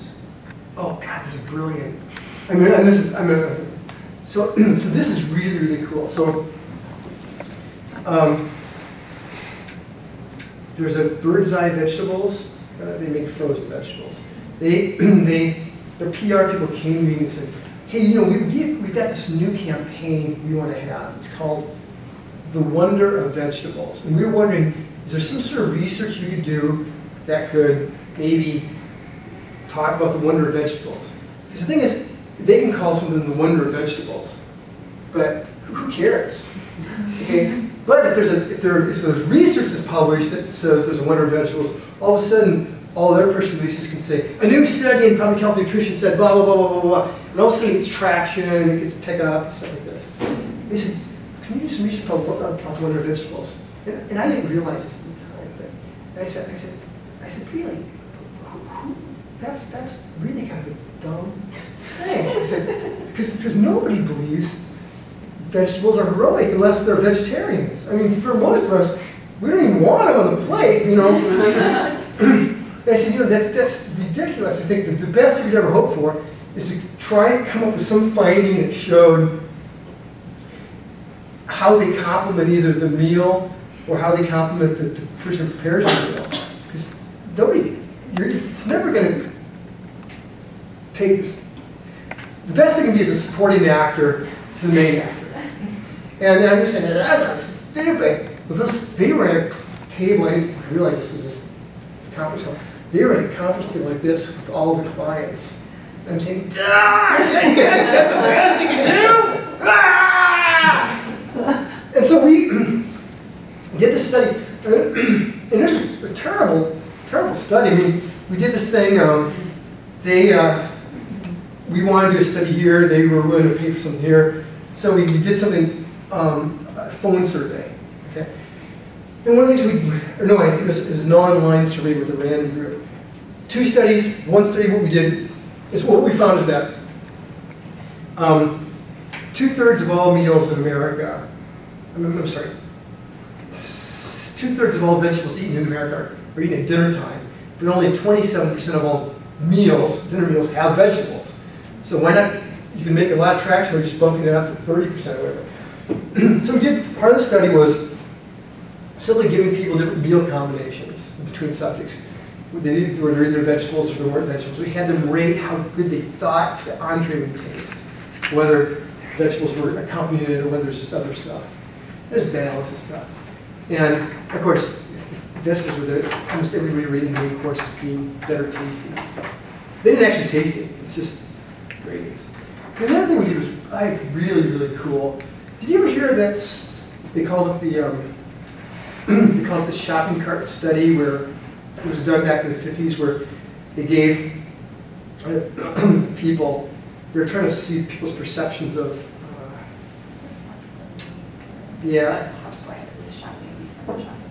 business shopping list. And the whole thing was they gave people a shopping list that was this big. It either contained Instant coffee store. it was Instant coffee. Instant cake mix or instant coffee? Instant coffee. Instant coffee or did, yeah. And they'd say, oh, so write a description of the person. People say with one without instant coffee. Oh my God, she's a responsible, loving, beaver cleaver mother, and I'm just sure she's just, or she's always wearing heels in the kitchen. The second one, they'd say, oh my God, this lazy trollop, she's like a whore of the neighborhood. They just go on and on and on and on, just these negative inferences because of one thing. And so we did a very similar thing, and we described this person Valerie's day. And it's like a paragraph, a couple of paragraphs. She gets up, she does this, and then she comes back and she makes dinner, and then she warms over, she bakes chicken, warms over some leftover pasta, and opens some frozen broccoli or something like that. The other scenario, the exact same thing, except she doesn't open the broccoli.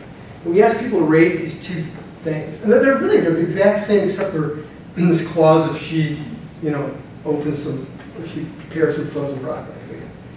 And it's exactly the same thing happened. If she prepared the frozen broccoli, she said, oh my God, this is a thoughtful, loving mom. I don't know how she juggles it all. She's got it all.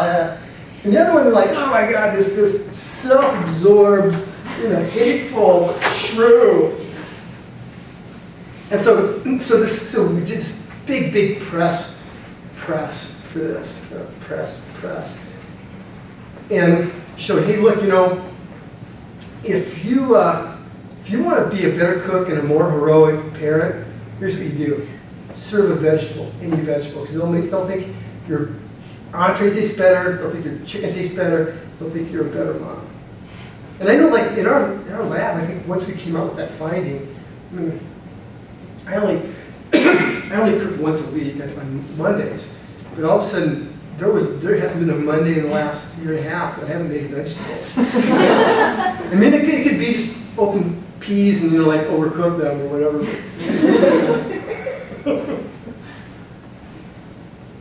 Curious about this, is meat male? What's that? That was a very interesting story, and I think there's the lesson in there is just about trying to be a giving person to other people's research and how sometimes you benefit in a different way. What happened was, this was a paper that the first 3 authors on this had in a review at JCR, and I got a copy of it. I wrote a very complimentary initial review and said, but I think for it to have an impact, right now it's just kind of curious and clever, but to have an impact, here's what you have to do, this. And, the other 3 reviewers would come back and say something like, piece of garbage. And then they just kind of beat it up and stuff. And John Dayton, who's the editor of that article, I think out of respect for the first author, this Paul Robbins, who's just a really famous psychologist, went back and gave them a chance to redo the article.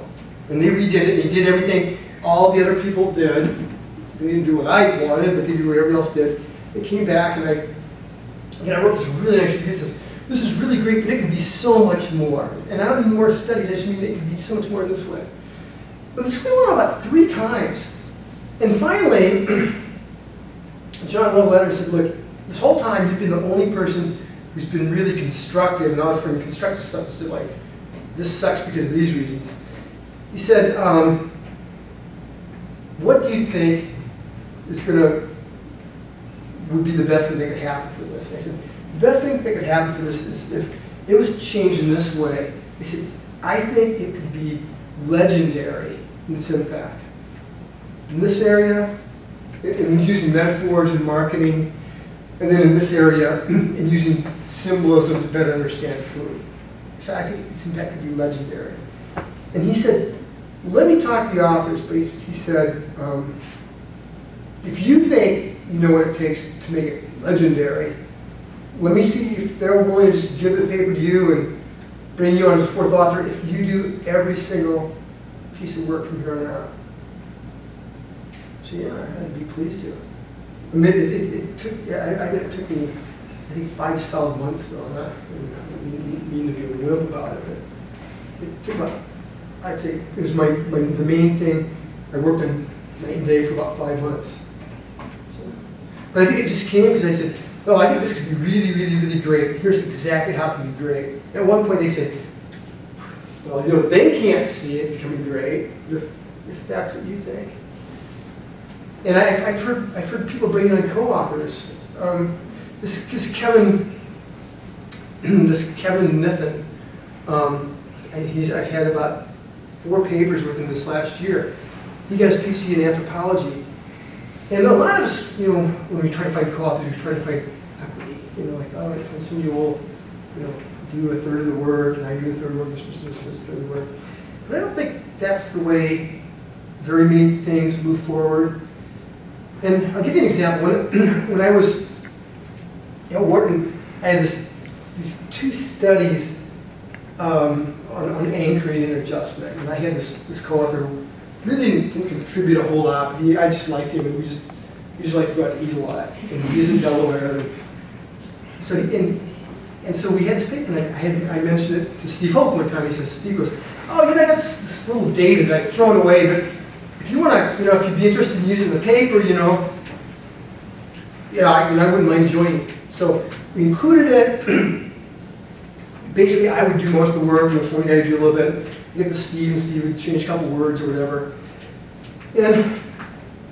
And submitted it, and it ended up getting accepted the first journal we sent it to after the second round.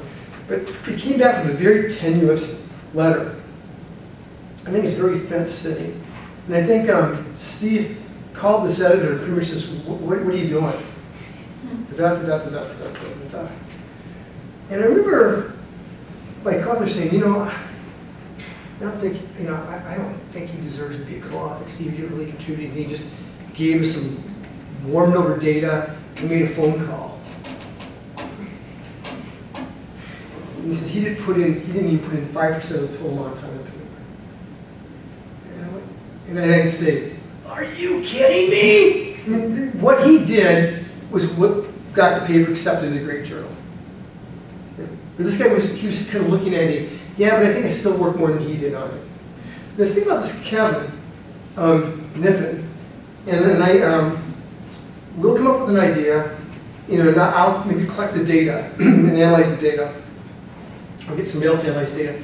He'll write up the whole first draft, and it's going to be terrible, just like all of our first drafts are. The next thing. But he never at any point says, you know, I seem to be doing 75% of all the work on these papers.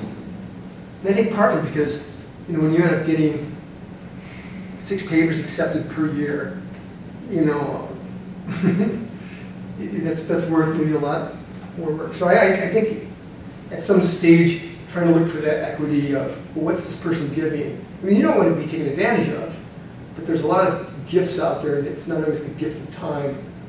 You know, just like what Steve did. No, he didn't spend much time on the paper, but the 2 things he did made it hit. That's a good question.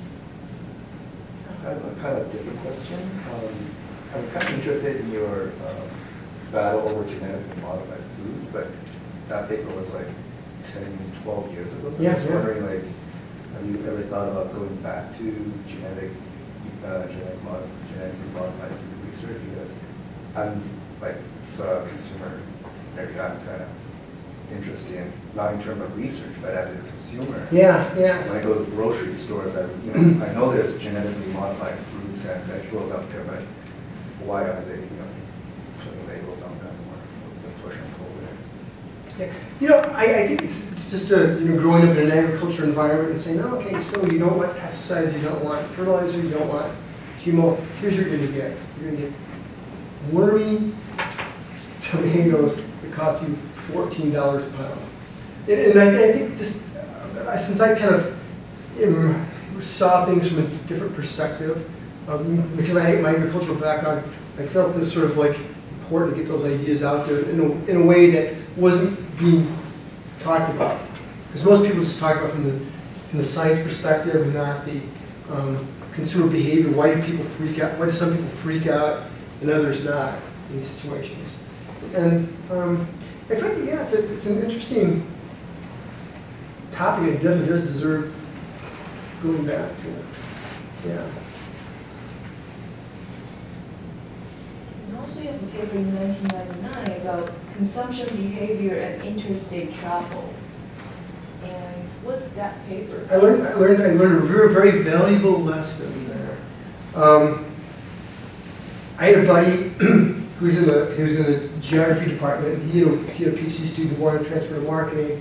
She's from mainland China, and he says she's transferring over, and he says, I hate to lose her, but she's a really good student.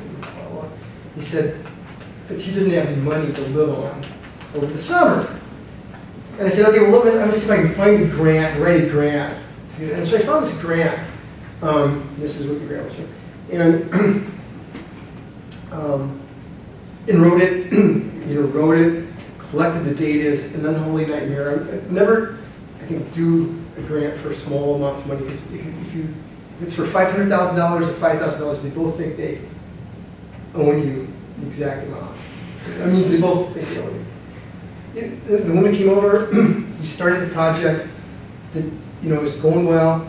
The day that summer thing ended is the last I ever saw of her. And so I'm left with this big pile of stuff and having to work like the next year closing this stupid grant.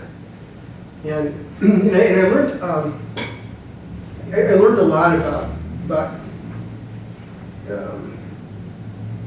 not being too quick to do somebody a major favor unless you've tested them in a smaller sort of way. And so even now when people come by and say, hey, I really want to work with them, I'm like, great. Why don't we start with this? And before we commit to something that we're going to send a GMR some year and have you tied to it for the next 15 years while I do all the work, let's see if you can close on this. And then there's some idea of character and stuff. So you've published in tons of different journals, and you can say that's a really cool thing to do, learning experience, and get your work out there. What is the hardest journal you ever published to get paper? Oh, I think it's all the marketing. Yeah, I haven't gotten into any really big psych things. But even like if you look at the great medical journals, I mean, once they think it's good enough to go in, they will tell you exactly what to do. They'll say, get rid of that speculative stuff here. Our biostatistician says redo all the analyses in these different ways and set the tables up this way. Don't start your paper by making that as a claim because you don't answer it as a claim. And you're like, wow, that is clear. So they're really direct in doing that. Yeah. I haven't got anything in science that I've gotten. I just had something go through a review a couple weeks ago. It got dinged, but I'm hoping that's going to. But the marketing, and JCR in particular, has been the worst for me. They understand. Yeah, it's been frustrating. And like with JM, when they took out the 100-calorie pack paper, that was really frustrating for me too, because that was the thing that became of interest. Well, I'm going to give you some. A while back, we published this article in JCR about pouring and the elongation of glasses and blah blah blah blah. And we had these really cool studies with bartenders in it. Showed that even these bartenders are pouring, grossly over pouring into short wide tumblers and tall skin highball glasses. Because when you're pouring liquor, you look at the top, you don't look like that, so you enter. And JCR goes, get rid of that study. You know, there's a cool one, there's a less cool one. They say, well, we'll keep the less cool one because it's more conceptually crisp. And get rid of that, and get rid of this other thing. And so, you know, fine. And then I go to Kurt and I said, this is my buddy in the Netherlands. I said, let's put those studies together, let's send them to a medical journal. And a medical journal published it like that, the British Medical Journal. It's gotten a lot more citations than the JCR one. But it's the same studies. They said, get rid of those, they contribute nothing. The British Medical Journal submitted that in September. It was published December 30th. Okay.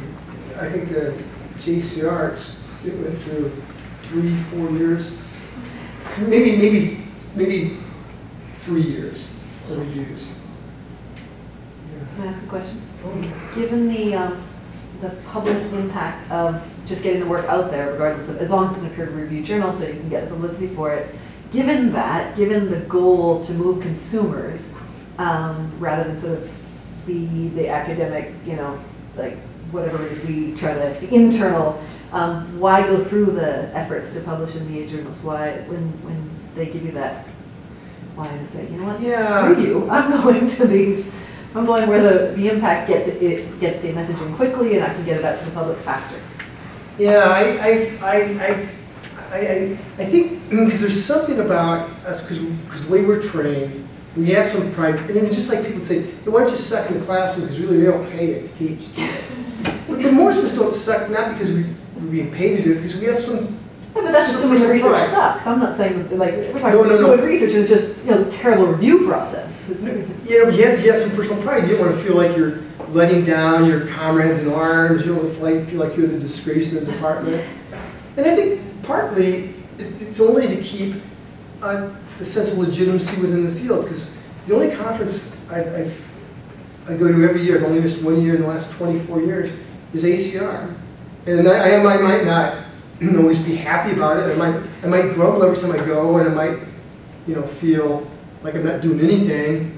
You know, when you get there and you see all these really cool ideas people have me, I go, oh my God, mine suck. Oh, these are terrible. You know, and if you don't feel that way, I think you're just not a normal person. And I've got some brilliant co-authors, and we all feel like losers when we go to ACR. And it's been that way for 24 years.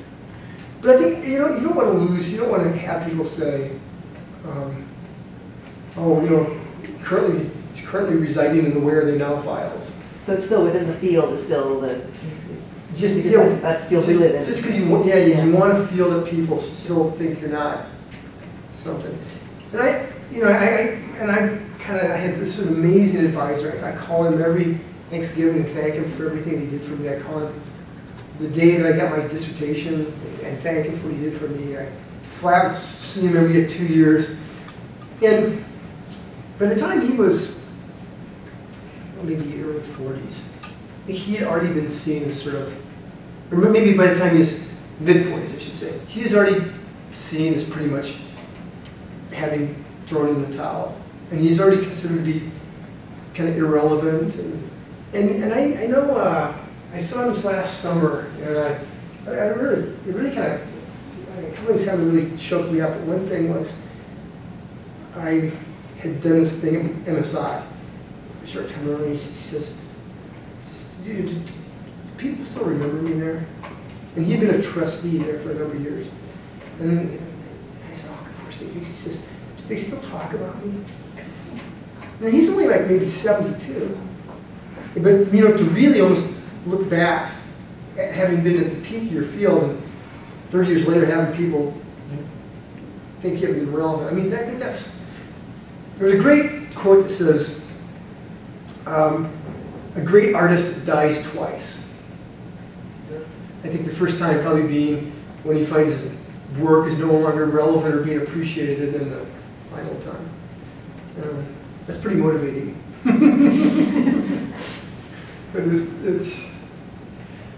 But I was tremendously blessed when I went to Illinois, because Illinois, I remember I was at Wharton one time, and I had just sent an article to Science, and it's like maybe 7 or so, and I was leaving, and I ran into a guy, and he goes, oh, how's it going? Oh man, great. I said, I just submitted this article to Science. Oh no, I had submitted, but it went through the review process, because most of it just dinged. He says, it's going through the review process. Oh, what's it about? I tell him, he goes, well, Science, why did you send it there? You could have sent that to Marketing Science. And the guy went, oh, wow! But when I went to Illinois, the greatest thing happened. This Kent Monroe said, look, he says, I know you have weird interests. He said, but you know, we don't care where you publish as long as it's a good journal. And as long as you have one top marketing article every year or two. And I'm like, that is the coolest thing, one of the most motivating things I've ever heard. Because then all of a sudden I'm like, great, I've got a license, now I have to explain why I'm publishing the Pakistan Journal of Nutrition. I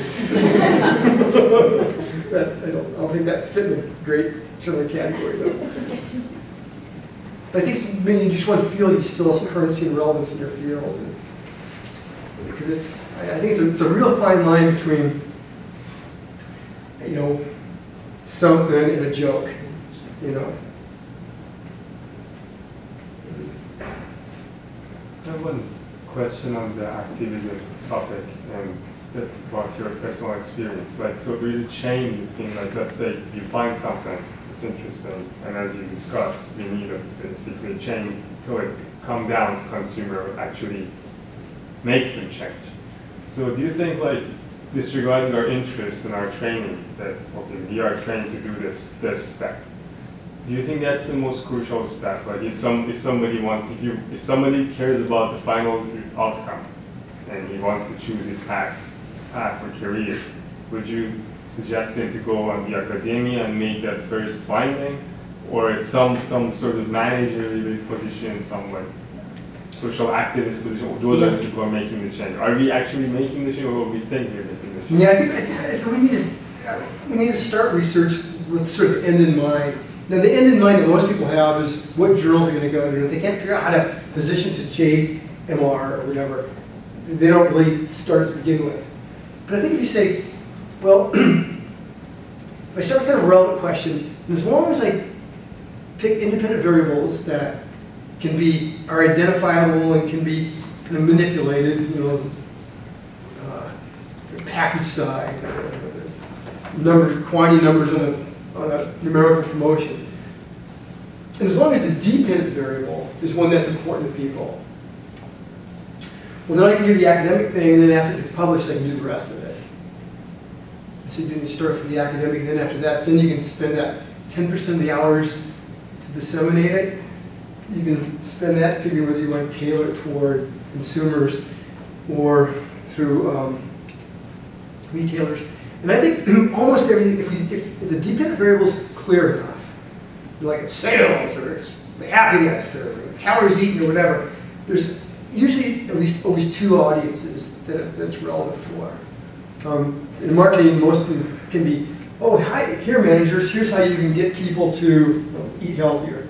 But the second audience is, okay, people, if managers are going to do that, they're not going to make smaller size packages, here's what you can do to benefit, you know, break into smaller things itself. Or, you know, here people, if restaurants don't dim the lights and stop the music, here's what you can do. You can sit in the darkest, quietest part of the restaurant. Or when you're home, you can dim your lights and make sure that the music's not on, not too loud. And so I think there's almost always two stakeholders we can pitch things at. I mean, eventually, if this is going to translate to something in the world, what's our share? That's my question, I think. What's our share? If our share in practical, eventual implementation and change in the world. Yeah. So we find all these things and even we publish it and then we got publicity, so the news is out there. But to actual change to be happening, as other agents are active too. I'm wondering what's the share of us among those agents?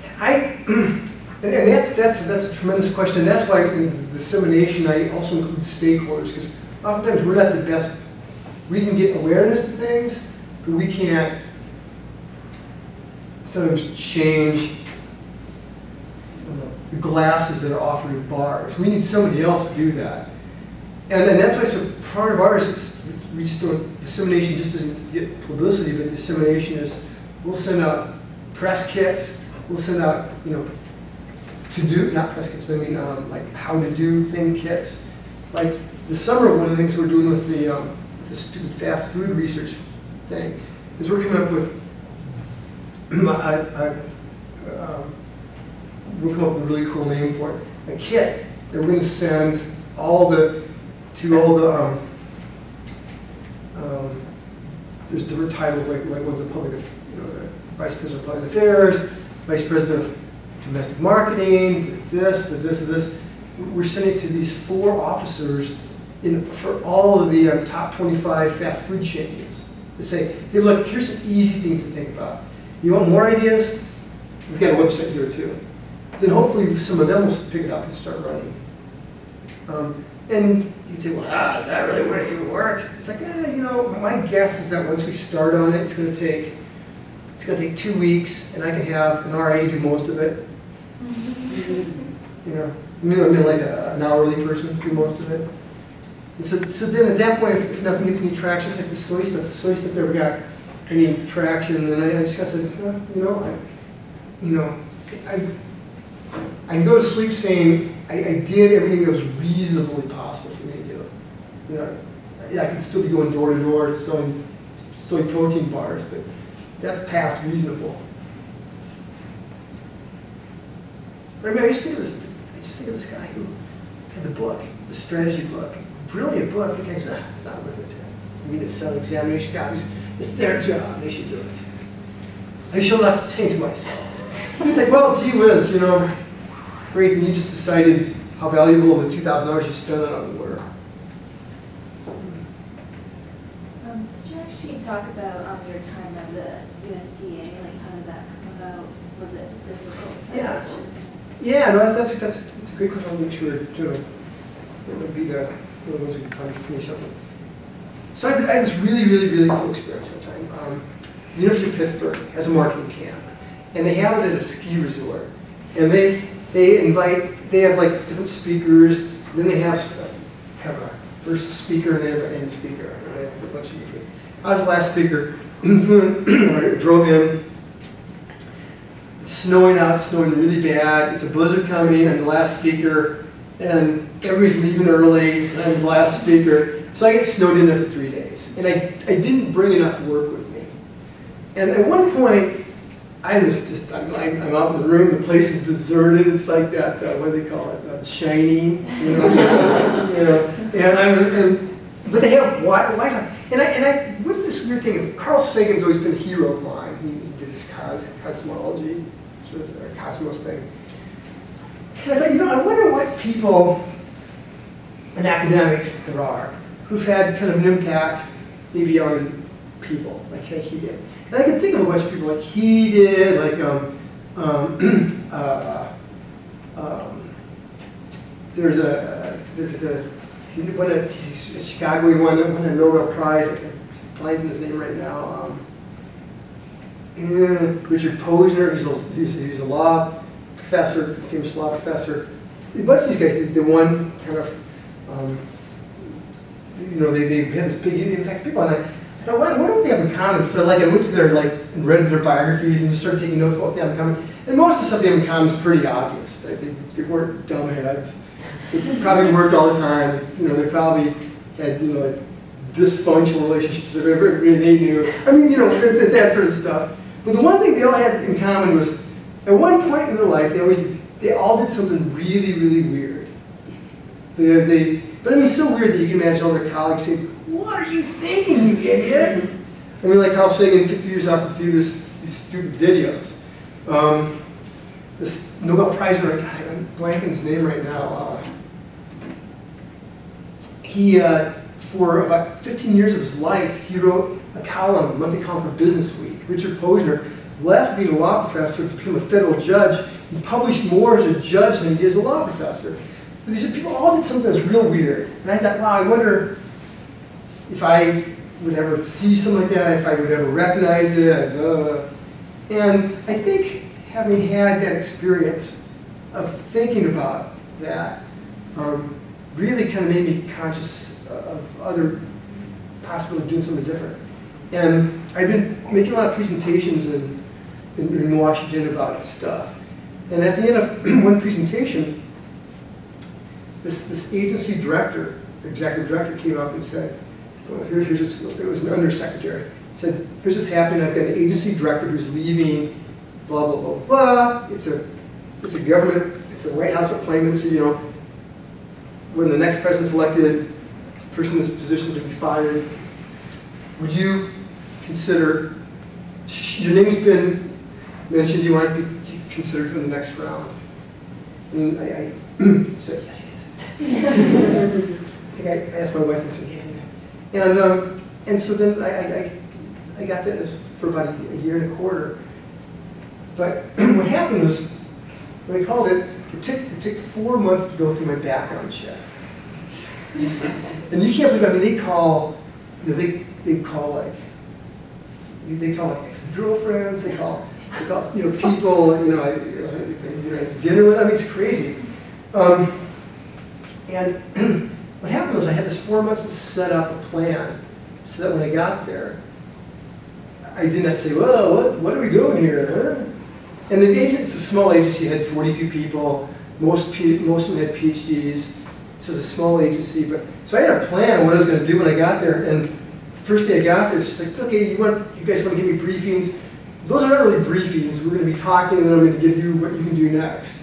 And so things really took off. And so, but you don't ever want to be gone from academics for more than about a year and a half, because it's too hard to get things up again.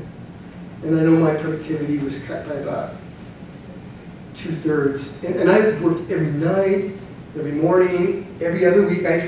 Once a month I flew up to Cornell. Once a month they all came down to see me. And you can't be doing something at 90% and still get published. And if I would have spent too much longer there, I would have gone over the cliff, but it was really hard to get things going. So I'm still, I mean, so this idea of trying to find something orthogonal, I mean, I think if we all kind of keep that in mind, I mean, this wasn't that for me, but I think there's going to be might be something in the future, but as long as you keep that in mind, and keep your idea on the impact you want to have. You say, hey, well, for a short time, I could go to not be in academics. So I probably have a couple more minutes. I didn't mean to say I. I'm sorry about that. This we're hypothesized the discussion. You asked us to find what's unusual about it, and I mean, the thing I found unusual about it is it was 1996, and it was really positioned as almost like, oh, we can sell more. And things are changing. Yeah. And I felt that if this paper was to get published right now, they would almost ask you to do it to help consumers and how they can use less. And it's actually interesting how the field has really moved towards that. How can we help people make their decisions? I think it's a great thing. You know, it's really, really good. I'm really kind of pleased that that's in the direction. And then when sometimes it still becomes, I think all the journals want to say they want to publish relevant things, but that reviewers just want three-way interactions. The editors say they want relevance and stuff. So I don't know if this was kind of what you guys were hoping for or what you expected, but I just didn't want to spend 2.5 hours talking about sales, promotion, dips.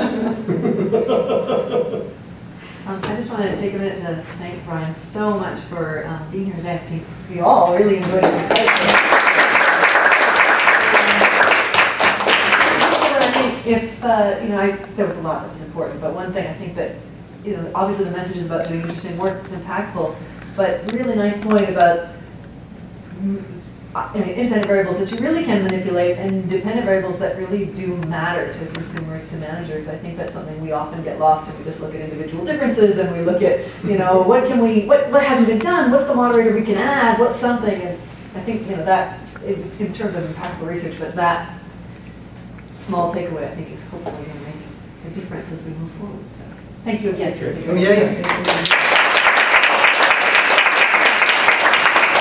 Happy.